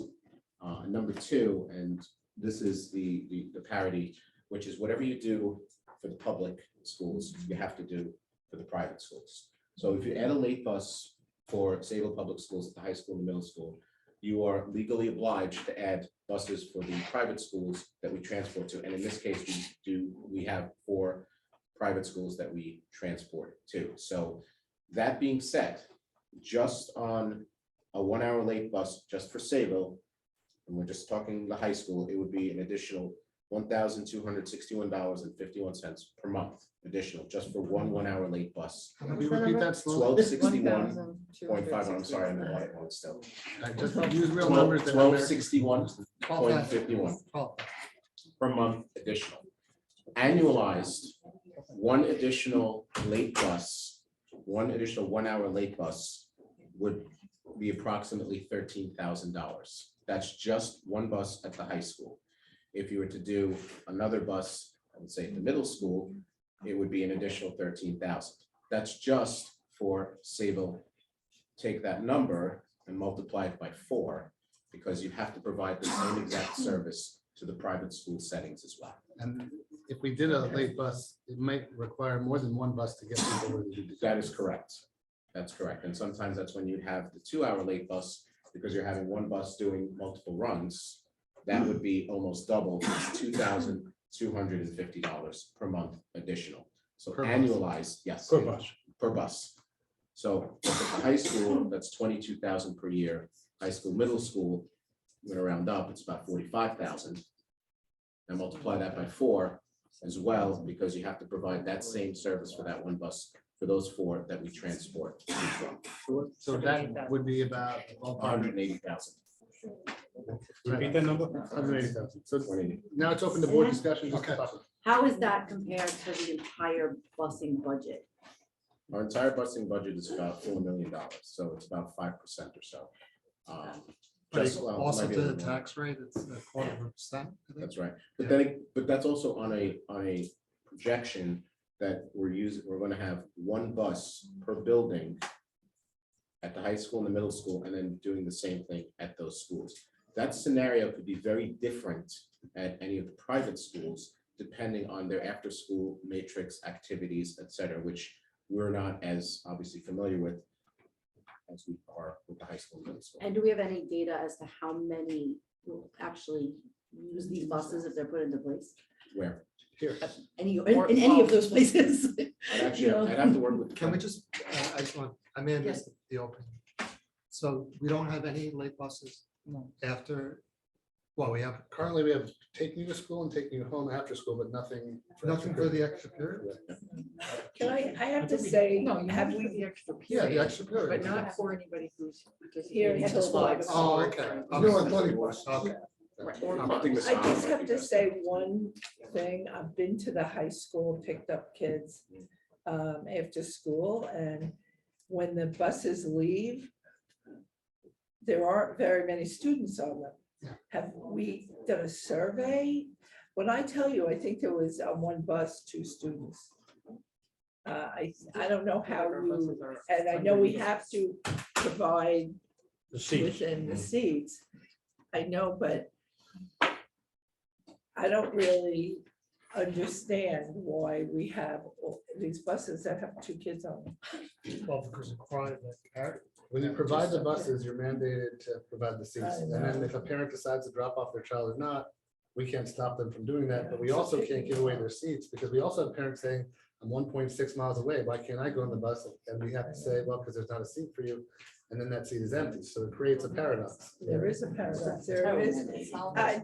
I don't know if you, I don't know what we can do, but I think that's something at the conference we should bring up to the state because they have to look at the elementary level. It's one thing, at the high school level, night and day. So Mr. Brown and I actually attended a convention. I'll wait till the board discussion where that was brought up. In terms of actually here, we can always look at our, bus ridership attendance after school. Really, what had come about was the inquiry as to what would this entail? And in the simplest form, it is just the cost. But when you really look at what is behind it is the private parochial schools are entitled to the same level of service as if we were to offer it here. So that's the other issue that comes about. Also, just the pickup would be multiple spots, right? Because like if you're a high school kid and you're playing sports, you're not at the high school necessarily because you're at the fields, which are not necessarily here. Well, they The have. recommendation, back. yes. So and- walk back, I and- guess? And one of the recommendations was to have, when we went through this week, was to have 2 buses in order for them to actually function and get kids home on time, because you have the east side and the west side of town. So you very well may need more than 1 bus, and that's not really just to run up the cost, but that's just for the matter of how much time you're gonna spend on the bus if they're gonna make multiple spots. Let's say you have 40 kids on the bus. They're not gonna be on the bus. And I wouldn't want to take that pleasure from parents from having to drive someone to West Sable and then back to Loop Drive, which I did so many times with smelly football players. in the backseat. Do that every. So I guess the question that I'd just like to frame is, would the board like us to do a more thorough investigation into this and then be able to present you with more data related to it? Or do you want, like, you're getting a ballpark? That I have a hunch the further we dig, the more expensive we'll realize it's gonna get.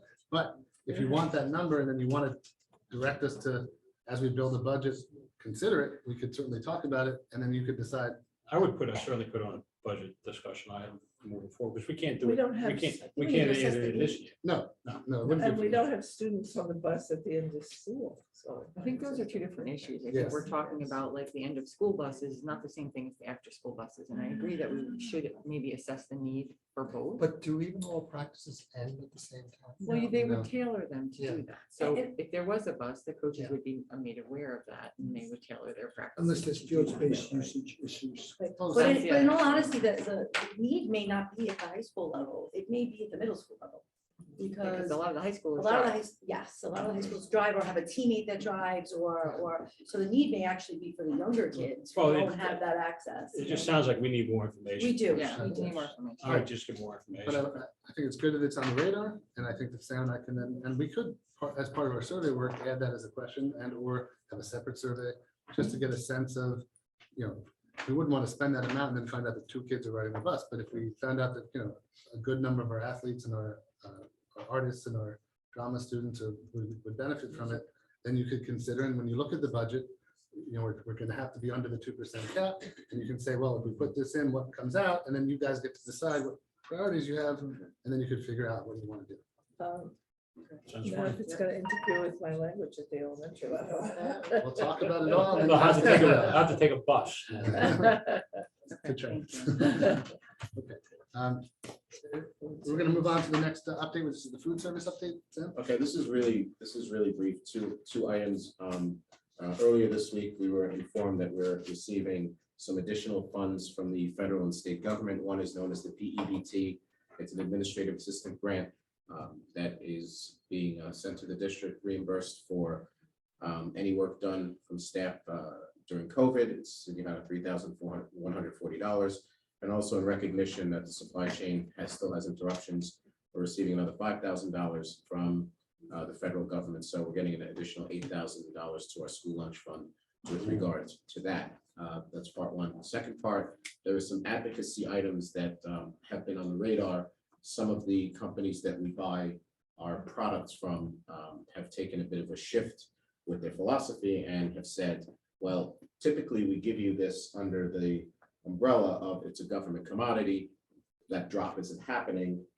That is, you're not getting the government commodity donated. However, if you'd like to buy it from us directly, here's the price. Wow. I brought this up with a couple of advocacy groups who have now put this on their radar as well. I can tell you this is a very new phenomenon. It's only within the last maybe month or so since the start of school. But it is extremely concerning because if you do see any differences from the lunch menu that your kids would see or you would see from what they receive, it's not that we're, at the last second, aha, we just decide to do this. It is because we're not either getting the product, and these are some of the answers we're receiving. So that's one of the things I just want to mention to the board and the community, that it's on our radar and we're acting toward it. Thank you, Sam. And then as far as this state guidelines with the menu, it's still very restricted, right? There's no break I think in it's that. 10 or 11, 12 years now with the same restrictions, yeah. Keith has worked miracles, but unfortunately, and I hate to use this word, but it's almost like we're held hostage by some of our distributors. And the consortium, food consortiums are also up in arms because every district's affected. It's not just Sayville. So. Okay. I just want to mention 3 things on the agenda, business-wise, that you're going to be voting on that you should be aware of. The driver's education program is being revised because the original approval was for a remote driver's ed program, and now we're doing it in person. So it's great that we're doing it in person, but that's one of the things you're going to be voting to disapprove that shift. 2, we had a wonderful student, Zachary Yodino, who who did an Eagle Scout project at the Sunrise Drive Elementary, and he raised money and built the Gaga pit. He had extra money left over after he finished the Gaga pit, $1,136. So he's donating it to the Sunrise Drive School so they can use it to continue to enhance the playground. And that's a wonderful thing. And so you'll be voting to approve that donation. And then another nice little piece of news is that the law related to traffic passing a school bus when the stop arm comes out. The county had promised that money would be distributed among school districts that they raised from the tickets that they give out. And the Sayville Schools is going to receive from Suffolk County $14,746 in collected fees from people driving. So the bad news is people are. That's a lot of driving people past cash. buses, and that's unsafe. It's a $300. The good news is every time they do it, we make money. So, And we get money for it, so. $250. so you're going to be voting to approve. Contributed to that once. Okay. Never, ever. It's $250 a pop. so. It is. And then finally, based on your comments, it sounds like, Julie, we should be removing policy 4810 from a first read from when they approve item 901. We should strike that from the record so that when you vote, you're only voting. on the first. So we'll We're tabling it. So when we go to it all. But you're not tabling the others because those are first reads. So I just want to make that clear when you vote on that. Those are going to close separately. Correct. Okay, great. Any, Security. yeah, the last piece would be the security update and the smart schools funding. Yes, so let me be very brief with this. Will Seuss and I, we were working with another company after we had mentioned about the potential of cameras and door swipes. Fortunately, we did have our walkthrough. They did come in at the number that does match the remaining smart bond allocation, which would include 405 new cameras. They would be hallway cameras and replacement of the exterior cameras, and approximately 300 new door swipes and replacing 57 existing door swipes, so they would all be at the same platform. All in all, it would come in at the remaining grant amount of $1,213,000. Now, why am I saying this is because if you recall, a while ago, we also discussed a threat assessment, a risk assessment in terms of security. That is actually scheduled for Tuesday and Wednesday. beginning on Tuesday, Wednesday, by Homeland Security of Suffolk County Police Department. And we've also arranged that they will sit down with Will, myself, and Wayne to also discuss our camera and door initiative to integrate within the security assessment that they will provide. And just for the public, what that means is basically that if there was ever a threat in our schools, the Suffolk County Police Department Homeland Security would be able to access our cameras. And that would only happen in that event, so that if they had to rush to a school building to provide protection, they would know exactly where to go, and they'd be able to have eyes in the sky, so to speak, to target an area and protect you. And I just want to clarify one more time. These are with the smart bond, it's the replacement and installation of the exterior cameras, which some are already in place, and would also be the hallway cameras, which were discussed previously, as that is, I know it's been a topic of discussion in the past. Okay. And then my last comment was just like, Complete that funding then? Is That would complete it, yes. Our goal was to align what our needs with the amount, and that was met. Just a question regarding, so we're on 7, right? Security update? yes, we bounced a little bit. Yeah, that's right. So one of the things that we discussed was that as part of that audit, our security team, like our guards, were gonna actually be part of that conversation. So Wayne Savon and I have discussed that, and for each building visit, yes, that is already established. Then Wayne's actually going to be accompanying them, and they will be with our building security staff as well, because they know the building, they know the entrance points, the exit points, the vulnerable points, etc. So yes. I just want to compliment our guards and Wayne, because I've been going around to the different buildings and walking around. They are so on it. They're up, they're ready.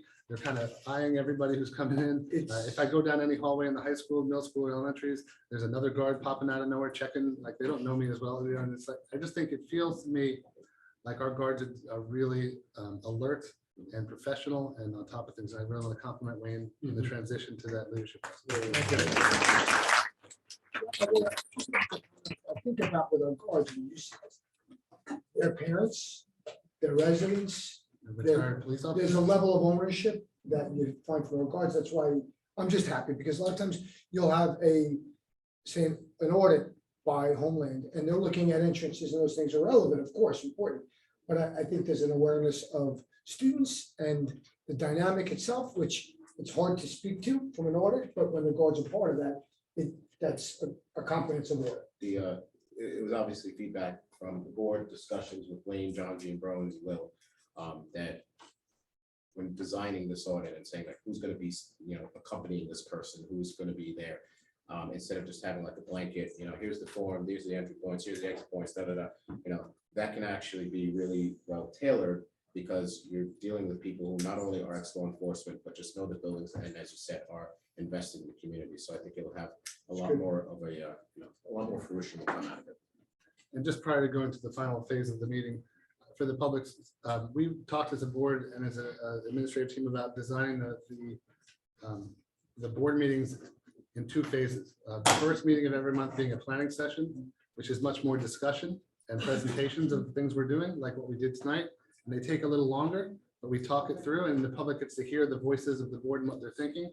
And I think that's helpful for transparency and also for just an understanding of where we're at.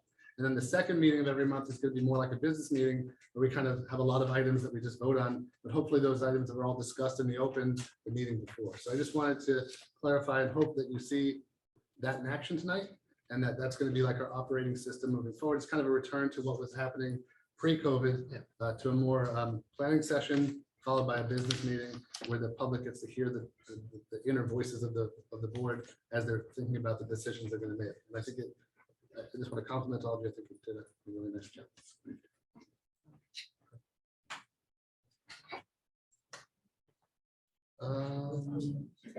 Yeah, they're asking about the tennis court. So I have I have that presentation. So I will, Oh, yeah.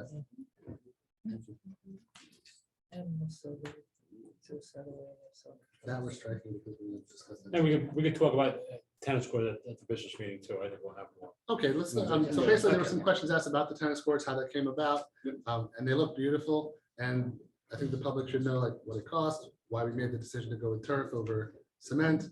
And there's all good answers to that, and we'll share that at the business meeting next week. and I was not injured when I did my surgery. But the real question is, did the serve go into the box? It was Very. All right. Thank you, Dr. Ferris. Next item on agenda tonight is a Board of Ed discussion. We have 4 items. The first item on our agenda is the September building visits. I know I went on a couple building visits. Does anyone want to go before me or I can go first? All our buildings are in absolutely fantastic shape, unbelievable shape. I've had the chance to tour a lot of other buildings in other districts, and I got to say, ours are stellar. I did make a couple of observations, although minor. One in particular was at the middle school pool. I know we have a big, beautiful pool there. We have no way for any of our disabled or handicapped people to be able to go swimming. We have big, beautiful bathrooms with big white doors for the stalls, but I think they're going there more than just go use the facility. I think they want to, see what we could do to get them into the pool. It's unfair to our disabled community. Great point. We'll look into that. To have access to it. A second thing, I did observe, and I would like to see a different way on how some of our staff can keep the doors open during hot weather. I do have concerns on how they're being held open as far as the safety concern and how easy it will be able to close the door. But I'm going into specific details, so I think we really need to look at different methods to prop the doors open and be able to close them in the event of an emergency. These were interior doors. Interior Doors. Interior doors. It is concerning to me, but our buildings are, again, absolute, our grounds, our buildings, kudos to the staff, the custodial staff, the support staff, the cafeteria staff, the teaching staff. I mean, to walk in that building compared to walking some other buildings I've walked in other districts, we should be very proud. I want to compliment Danny Castellano, who also had his 3rd child this week. And we want to congratulate him on that, but he has done a fantastic job with the building custodians, head custodians. And to your point, coming from outside and being new here, it was really impressive to see how clean, how neat, how well designed, even the construction projects, they were done on time and we were ready to open. And it was really. And the courtyard at the middle school is amazing. The buildings are, since I'm interjecting, the buildings are in beautiful shape. And I want to say we did the renovations on the bathrooms and some of the bathrooms. We've updated, we've done what we had to do to maintain. They are in really good shape, so kudos. Oh, those bad, amazing, John. Amazing, it's beautiful. I want them to come to my house when we do. What else? Anyone else for buildings? It's my first time walking through some of them, not, I've been to them, but actually walking through and seeing the internal pieces of them.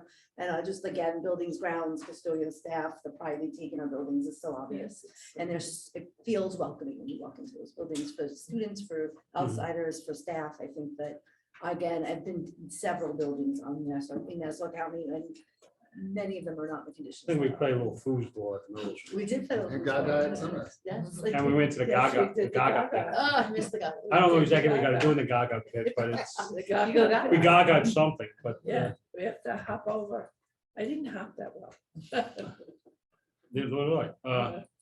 Next item is the convention, New York State School Boards Association Convention is the 27th to the 29th.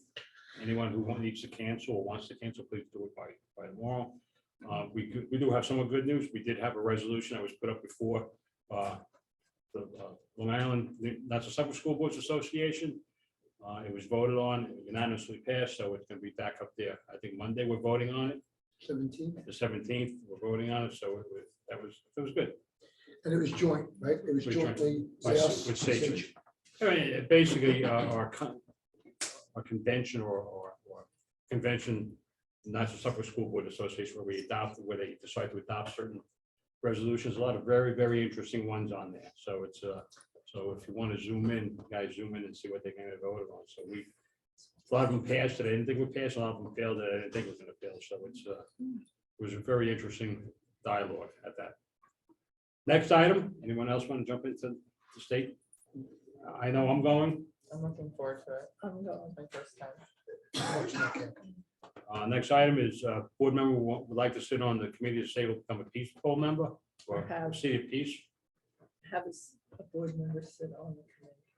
To vote on the board member sitting on the committee for City of Peace, and also having a peaceful committee administration. I don't have because I don't have an objection to anybody sitting on the city of peace committee. Do we have a committee? It's not our committee, it's the No, town it's a town town. committee. It's a They're town asking if committee. you could have a board member sit on their Oh. committee.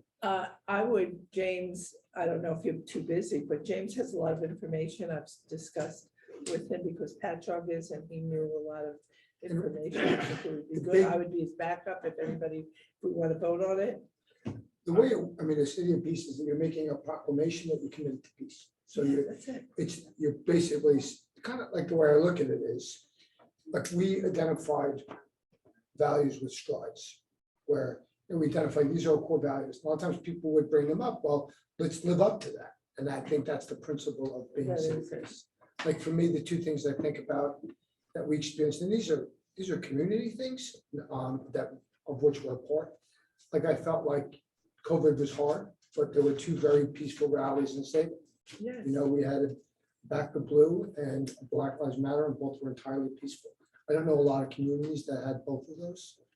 And I think it's just being part of a community-wide effort to submit an application. Well, is that the board sitting on it or is that the? A member of the school board.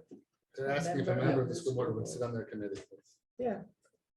I think we have at least one or two contenders. Yeah. Yeah. So I could see Maybe with a the third. point. No.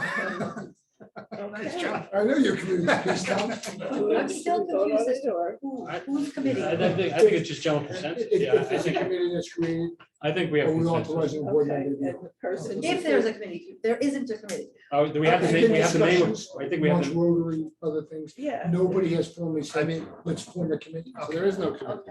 They're forming a committee. okay, so you want to sit on the committee? No, I think You can't James. sit on it. who does knowledge- No, if you can't, I will, but you have more knowledge of it. Would it be wise to About- wait till there is a committee? No, Yes. no. Why don't we wait until it's committee before we put it on the committee? Look, I'm on the Rotary and I'm the Civic and I don't know any of this. Oh, yeah, so what's down now? Hang on 1 second. One second. One second. Yes, you are. I am. Please, 1 second. Let me ask you a question. I'm gonna lose my train of thought. Okay, go ahead. Is there a committee? No. Not Okay, yet. I tell you, what, we're gonna get the public session in 1 second. Oh, I thought this No. was. No, no, but Out of the loop. we'll come, we'll get back. All right, so we're gonna wait until there's a committee and then you can talk further about it. Okay, Yeah. okay. Moving along. That we was, basically have come to consensus that a board member can sit on it. Who it's gonna be? when there's a committee. Okay. Very good. Okay. Who's on first? Okay, next. Claims order report. Anybody? And we can have absolutely no discussion about this right now, right? No, I just want to, the claims order report, we looked at it, it's pretty empty. And Yes, that's very also a empty. result of the business office and how well they're managing payables. If we looked at the claims order report 5 years ago, there would be many voided checks, you know. And voided checks aren't necessarily a bad thing. It's in the end, the auditor said this, something was missing, whether it be a PO order or the amount may not be totally correct, or it wasn't a contract. But now you see maybe one or two in a period. So that shows that, you know, things are going very well. You're doing a good job. Any other items for board discussion? Oh, with the driver's ed. Yes. I was surprised at the cost. Was there a dramatic increase from last year, Not really. or I think has it was it been only- running that high? I think it was a $10 increase. Really? Yeah, I think it was $495, now it's $505. And I just want to. And that's self-funded? Is that how it works? That's the cost that would go from the family toward the program. So ultimately, yes. So that's, there's no but that's the cost of the That's- automobile and the hours. Yeah. And if you recall, that was actually discussion in the late spring because we'd gotten the guidance that it was going now back to full. Yeah. Non-remote instruction. So this basically just codifies that. Yeah.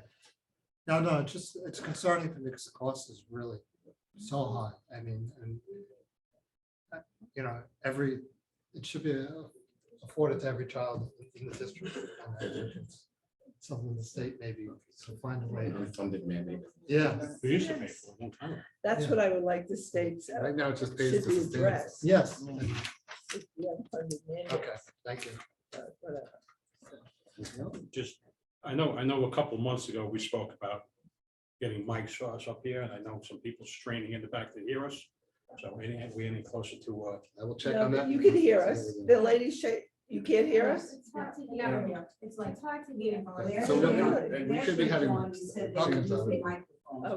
It's hard to understand when like your hands in front of your mouth, I can't even read your lips, which is what I do to hear actually. And it is a problem, it's an issue, Yeah, because I keep moving up, but we can't do it. It's not an open meeting law, you actually have to use amplification, so people in the back can hear. Very good. I think we'll get some mics. okay, next item on the agenda. Just be aware, because our company just went through it. It took us like 6 months to get an audio system. Okay. So there may be some patience involved in that because due to supply chain issues and stuff like that. Okay, very good. All right, we're gonna try to get it addressed as quickly as possible. Okay, any other board item discussion? Next, public session, anyone wishing to speak tonight? Can I just see a show of hands? 1, 2, okay. Let me just read a quick statement, if you don't mind. The Board of Education and administrators listen carefully to what members of our community have to say. We follow regulations specified by law and policy as we encourage our community members to offer public comment at the Board of Education meeting. The Board of Education requests that anyone who participates in public session demonstrates civility as they address the board and community. The Board of Educations are held in public view, giving the public the opportunity to watch and listen to the proceedings of the board. In these meetings, the district staff updates the board on matters pertaining to school district. The board may be required to take action on matters related to school district operations. Board Policy 1230 provides the opportunity for a period of public comment during this meeting. With that in mind, we offer brief words, parameters of public comment period. 30 minutes have been set aside, I don't think we're getting 30 minutes tonight.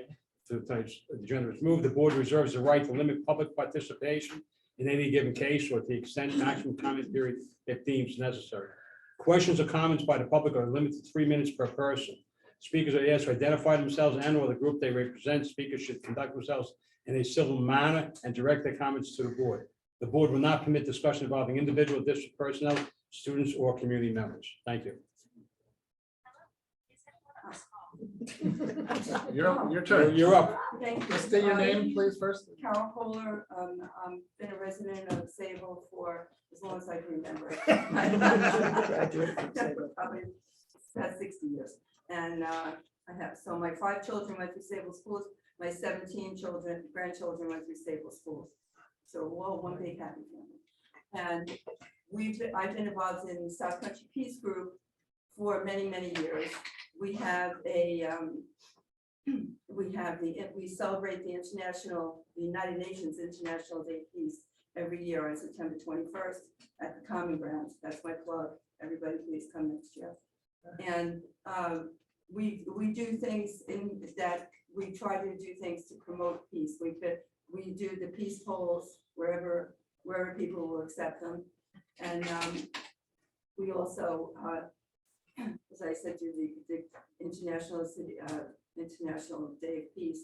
But we work with other groups too. We work with North Country Veterans to Peace. We work very closely with Veterans to Peace, and it's a very good dynamic that we have with them. But I would like, and I think James would be great, because I know you've been involved in the International City, Patchogue becoming the International City of Peace, and they're the first city of peace on Long Island.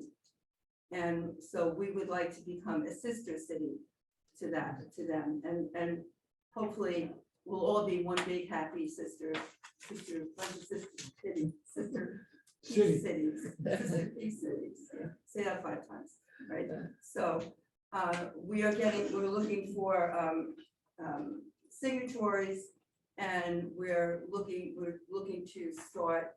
It's probably be about a 6-month process from the beginning to end to actually get to sign on to be the city of peace. So we would like board support. We have the support of the Sayville Rotary Club and also the religious groups in the area too. Ray Bagnolo from United Church. Yeah.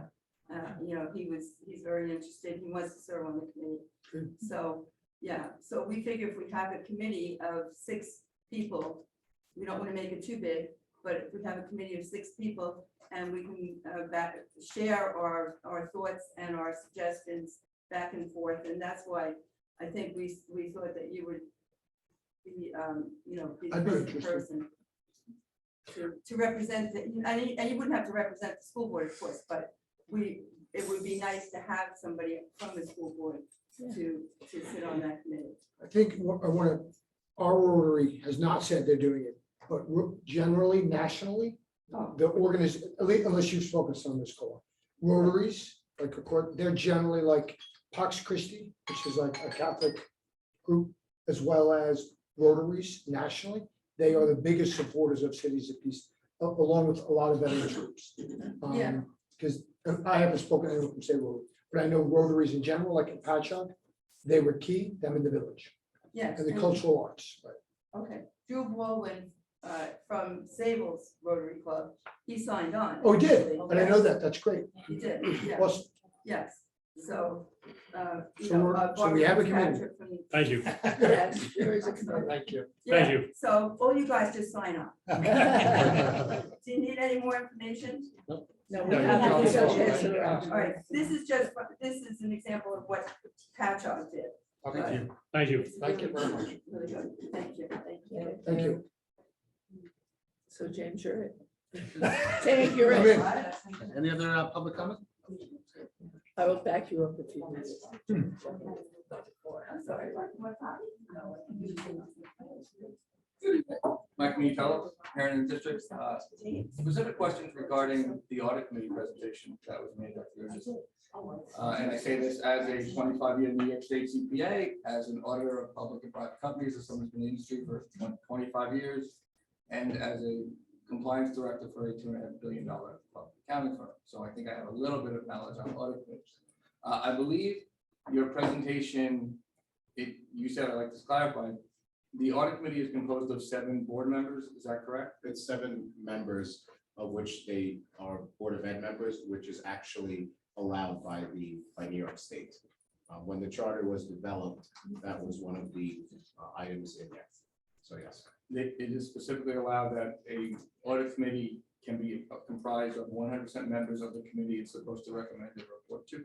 Yes. Yes. It Yes. actually is in statute. It'd be like, I could actually send you that. I like that because that goes against everything in public accounting. That's all, there's also in addition, there's an external audit process as well. Right, I understand the external audit process. I'd just like to clarify something that was said in the presentation as it relates to community. The audit firm does not do your financial statements. I'm aware of that. And I- Okay, and that's I what I read your mentioned. presentation, came across that the auditors give you your financial statements. That is incorrect. The financial statements are the responsibility of the school district, is the responsibility of the board. The audit firm audits those statements. That They're was not actually, the auditor's. that's statement. actually the presentation and one of the It things I was not- it mentioned. did not come across that way when you presented it. Okay, well, what I'm saying, what I did say is that there was a separation between There the is. preparation and the actual external audit, which, by the way, was, if you recall, also was what happened in Roslyn, because the auditing, the external auditors were also preparing the financial statement. GASB 34, when that came out, separated that, and that was enacted in 2008. Understood. I'm well aware of the Roslyn situation. But I just want to clarify those points, and it's interesting to me. However, although it's maybe allowed by New York State that the audit committee be composed of members of the board, taking it outside of the school district realm, that would be a violation of appearance and fact. Independence in fact and appearance. Because how could you have 6 members here and those same 6 members over here, and where's the recommendation, where's the independence, where's the evaluation? Just because something is allowed and maybe approached and maybe done, you do not give the appearance that your audit committee is in fact independent of the school district, if in fact it is the same people. So, taking under advisement and consideration, because an independent audit committee is what makes an audit committee work. Having it be the same person, it really doesn't do it for. Thank you. Okay, thank you. Anyone else?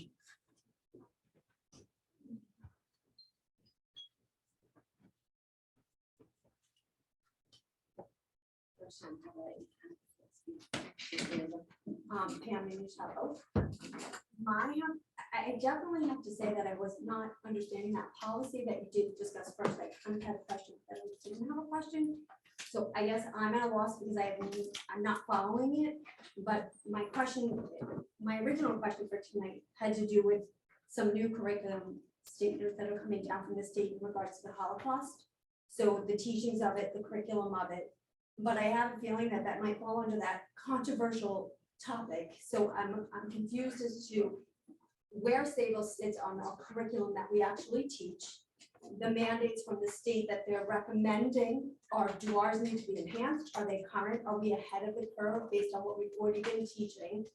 And if I'm reflecting back to the policy that we just kind of discussed tonight that I don't understand, if a child's sitting in the class and another child says that the Holocaust didn't happen, that becomes a controversial issue where we're teaching curriculum. So if there isn't a policy in place that allows our teachers that freedom, do we need a policy in place that allows them that freedom to go off that tangent? Because I'm very confused on what the policy that they're trying to implement is, and I'm listening to the public, and I'm just so confused as to where we sit. So I guess you're not asking you to answer me unless you want to volunteer like that piece right now, but I'm confused.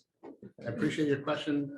Why don't I have someone reach out to you tomorrow just to go over the answer to what is our curriculum, what do we cover? Because I think that's important and it's all aligned with the New York State curriculum. Just to clarify, there are certain things that are not controversial in the nature of whether they happened or didn't happen. So for example, slavery in the United States happened. If a kid says, I don't think it happened, we're not going to say, oh, that's a good point. Let's debate that point. That's not debatable. Slavery happened. Same with the Holocaust. It happened. If a kid says, I don't think it happened, that's not like, oh, let's have a debate about it. Right. Now you could debate about what were the choices of the Germans and the Europeans during that time period and how did FDR handle it? Did he do a good job as the president or not? That would be more of a conversation in the socialist classroom. But there are certain things that just are not debatable, right? And so that would be one of them. But there are people that would tend to say that that might be controversial. Well, that's where the I get what you're confusion, teaching that's and where the I- confusion. I think to speak to the point as a social studies teacher, I just came from open house. Welcome, call. Just talking about Tommy Solid. I know at this year's social studies conference, one of the workshops is about principled neutrality. The fact that genocide, as a society, we agree, is not debatable. This is not something that we're gonna open for debate. This is not, and just to Dr. Ferris's point, slavery. No, it's wrong. We've evolved as a species. The evidence is overwhelming.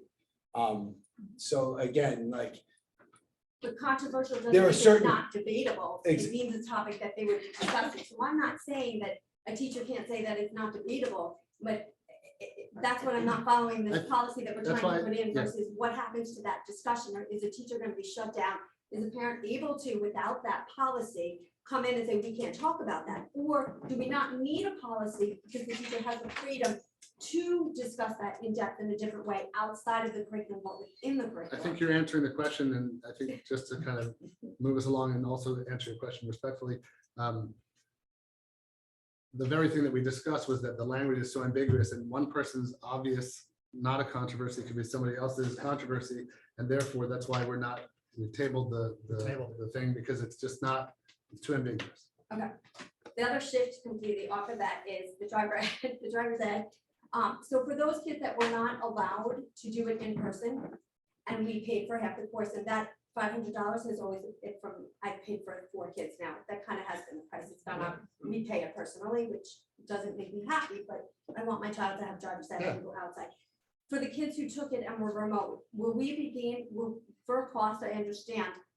Where's the opportunity for them to get in person? Because right now I'm Greg, so teaching our own kids isn't always the easy way to go, but we weren't able to have that. So can we re-enroll our kids at some point? Will the school look to add a separate car only without lecture because they've already gotten their certificate, so that parents in the district can actually just get that service through the district to pay for? It's a great question. We'll look into it and get back to you. Okay, thank you.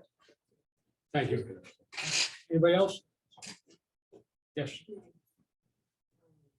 So I wrote up something that's now going to be kind of choppy because the middle was taken out with the curriculum, so. Please don't answer my questions as I go. I just want to get through it. If you have a response, that's fine. If you don't, I'm okay with that too. I'm just bringing some facts to your attention. First of all, I never wanted to come back in this room again. I want everyone to know that I'm laughing, but I swore that you were not deserving of my presence after you broke a few laws. That really disgusted me because this is not to Dr. Ferris, this is to our school board who I'm addressing, all of this. Okay? You represent and you serve the people of this district. At a bare minimum, you should be following the law. And that didn't happen. I didn't want to come back here, but I am here. I'm here because I received an email. During the last meeting, I emailed a couple of board members about open meeting law and deferring that to the superintendent. I was shocked to hear that on the Zoom. And then I received an email back in response that, well, we said he's looking into it. Again, since 2013, I've been here. I used to foil minutes because minutes weren't put for 2 months. I've been through every phase of open meeting law. You guys even now the microphones. I mean, I said that like 3 years ago, even microphones, whatever. And I'm back here. It should not be deferred to him. That's your responsibility. Every single member on the school board. It's a really easy document. New York State Committee on Open Government, a page and a half. You need to follow those things. If you have questions, you go to the opinions, just look it up. I've offered to help.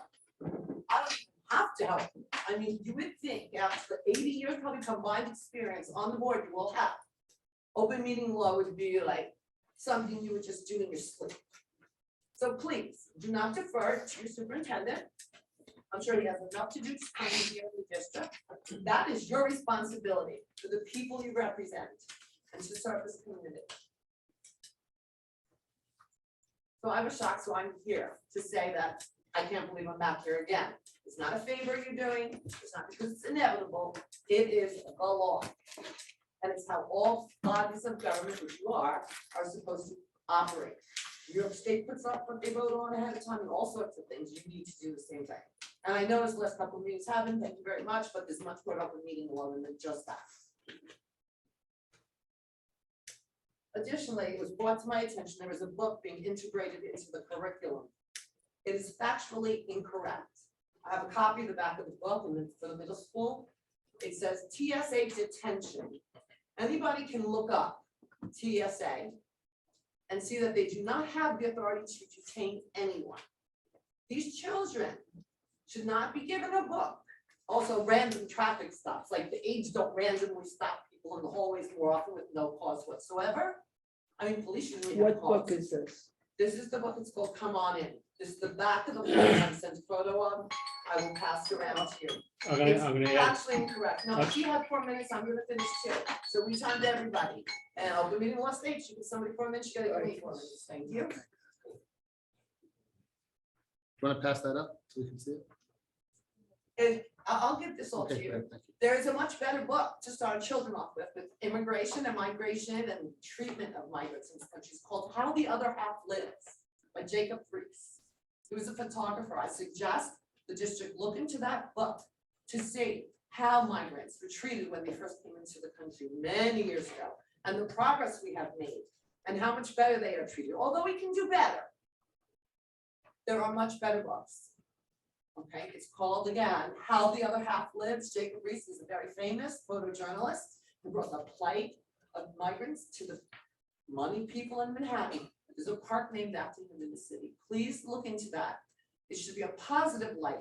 We are progressing and we have this as a society. We shouldn't be scaring children that we are terrible, hating America, random traffic stops. Come on, we all know that they don't like when the aides stop them in the hallway. That's part of life though, right? For everybody. I get stopped at customs. I don't like it. So, cell phone policy, another policy probably you guys have, you need to fix. So you have in your student code of conduct, a portion that says their cell phones can be searched if they consent. All parents need to know that.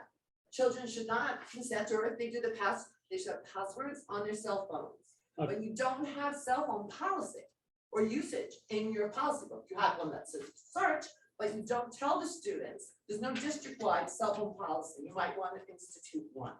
okay, Before you start ask, searching. I'm gonna ask again that I already gave you an extra 2 minutes. Okay. Can you please finish up? All right, if this book was not looked into, I'm just the back of the book, and anybody can look up TSA doesn't detain anybody, cannot.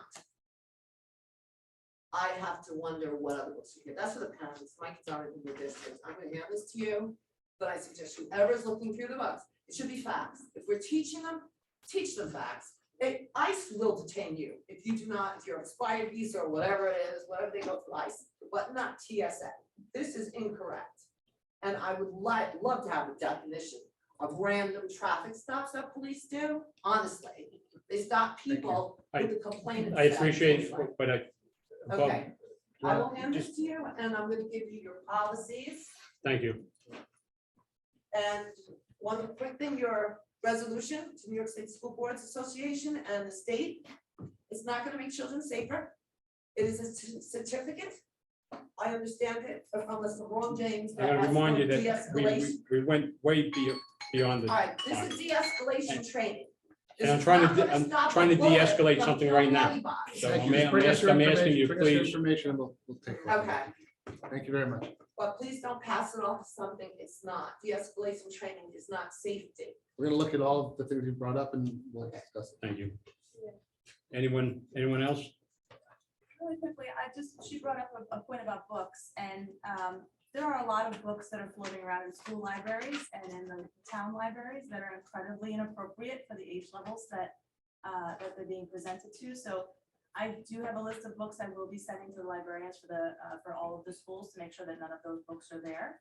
And I'm hoping they aren't, but it is something that parents are getting very concerned about, some particularly very uncomfortable, very inappropriate books that have been found in districts that are neighboring ours. Thank you. Can I All just right, make so I one comment? just I just have make a one question. comment on that? Okay. Just to let you First, know. I'll find out if they're here. Just so you know, so every parent can access our library virtual collection and you can search all titles. Oh, And great. certainly if Through the there's something. website? Yeah, okay, great. Only parents though, right? No, Is it's that it's open to the on the public. It's district open to the website? public. It's on the district It's website. on the district website. So you can type Okay. in any title, it'll tell you whether it's in there. That's great. 'cause I This know was it's just not brought to my my mind. attention. I'm Yeah. looking through your books and. You can, go feel free to put it. It's open to the public. Yeah, some of those books the schools didn't even realize that they had sitting there, and they didn't really realize what the content was. Sometimes you get books and they're promoted and that's what it is. So, I'm only gonna stick with like the top 20 that we're really concerned about, but I'll take a look if there's anything in there that concerns the parents. Let us know what you're concerned about and we'll Okay. try to look Hopefully at they're not even here. Thank you. it. Okay, very good. Thank you for everyone's time and comments. Appreciate it. Next item on agenda is recommended action. It's in the right order. Minutes, I need a motion for 6-1 to 6-3, please. Motion. Discussion? Discussion? All those in favor? Recommended action, finance. I'm gonna call 7-1 to 7-12, please. I need a motion. Motion. Need a second, please. Discussion? All those in favor? Motion carried. New business personnel. I need a motion on 8-1 and 8-2, please. Motion. Second. Discussion?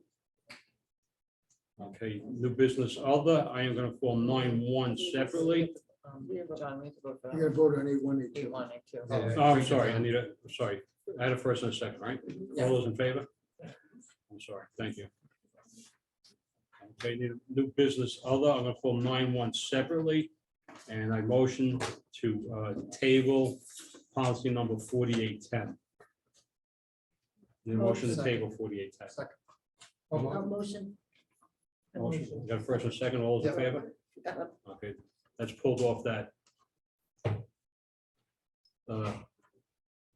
resolution, I'm sorry, now I need a motion for 9-1 policy, first review, 0115, 2330, 0101, and 5300. I need a motion for those. Motion.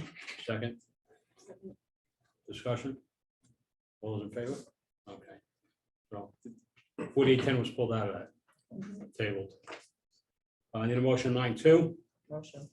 Second. Second. Discussion? All those in favor? Sorry. You know, the water. Okay, then motion to adjourn to executive session. Motion. Let me read my Read this. read the statement again. Motion Board of Education, enter executive session, discuss matters leading to the appointment, employment, or promotion of particular persons or persons, and to obtain legal advice regarding the district contract with that particular vendor. We are in executive session, everybody. Thank you all for coming. Thank you.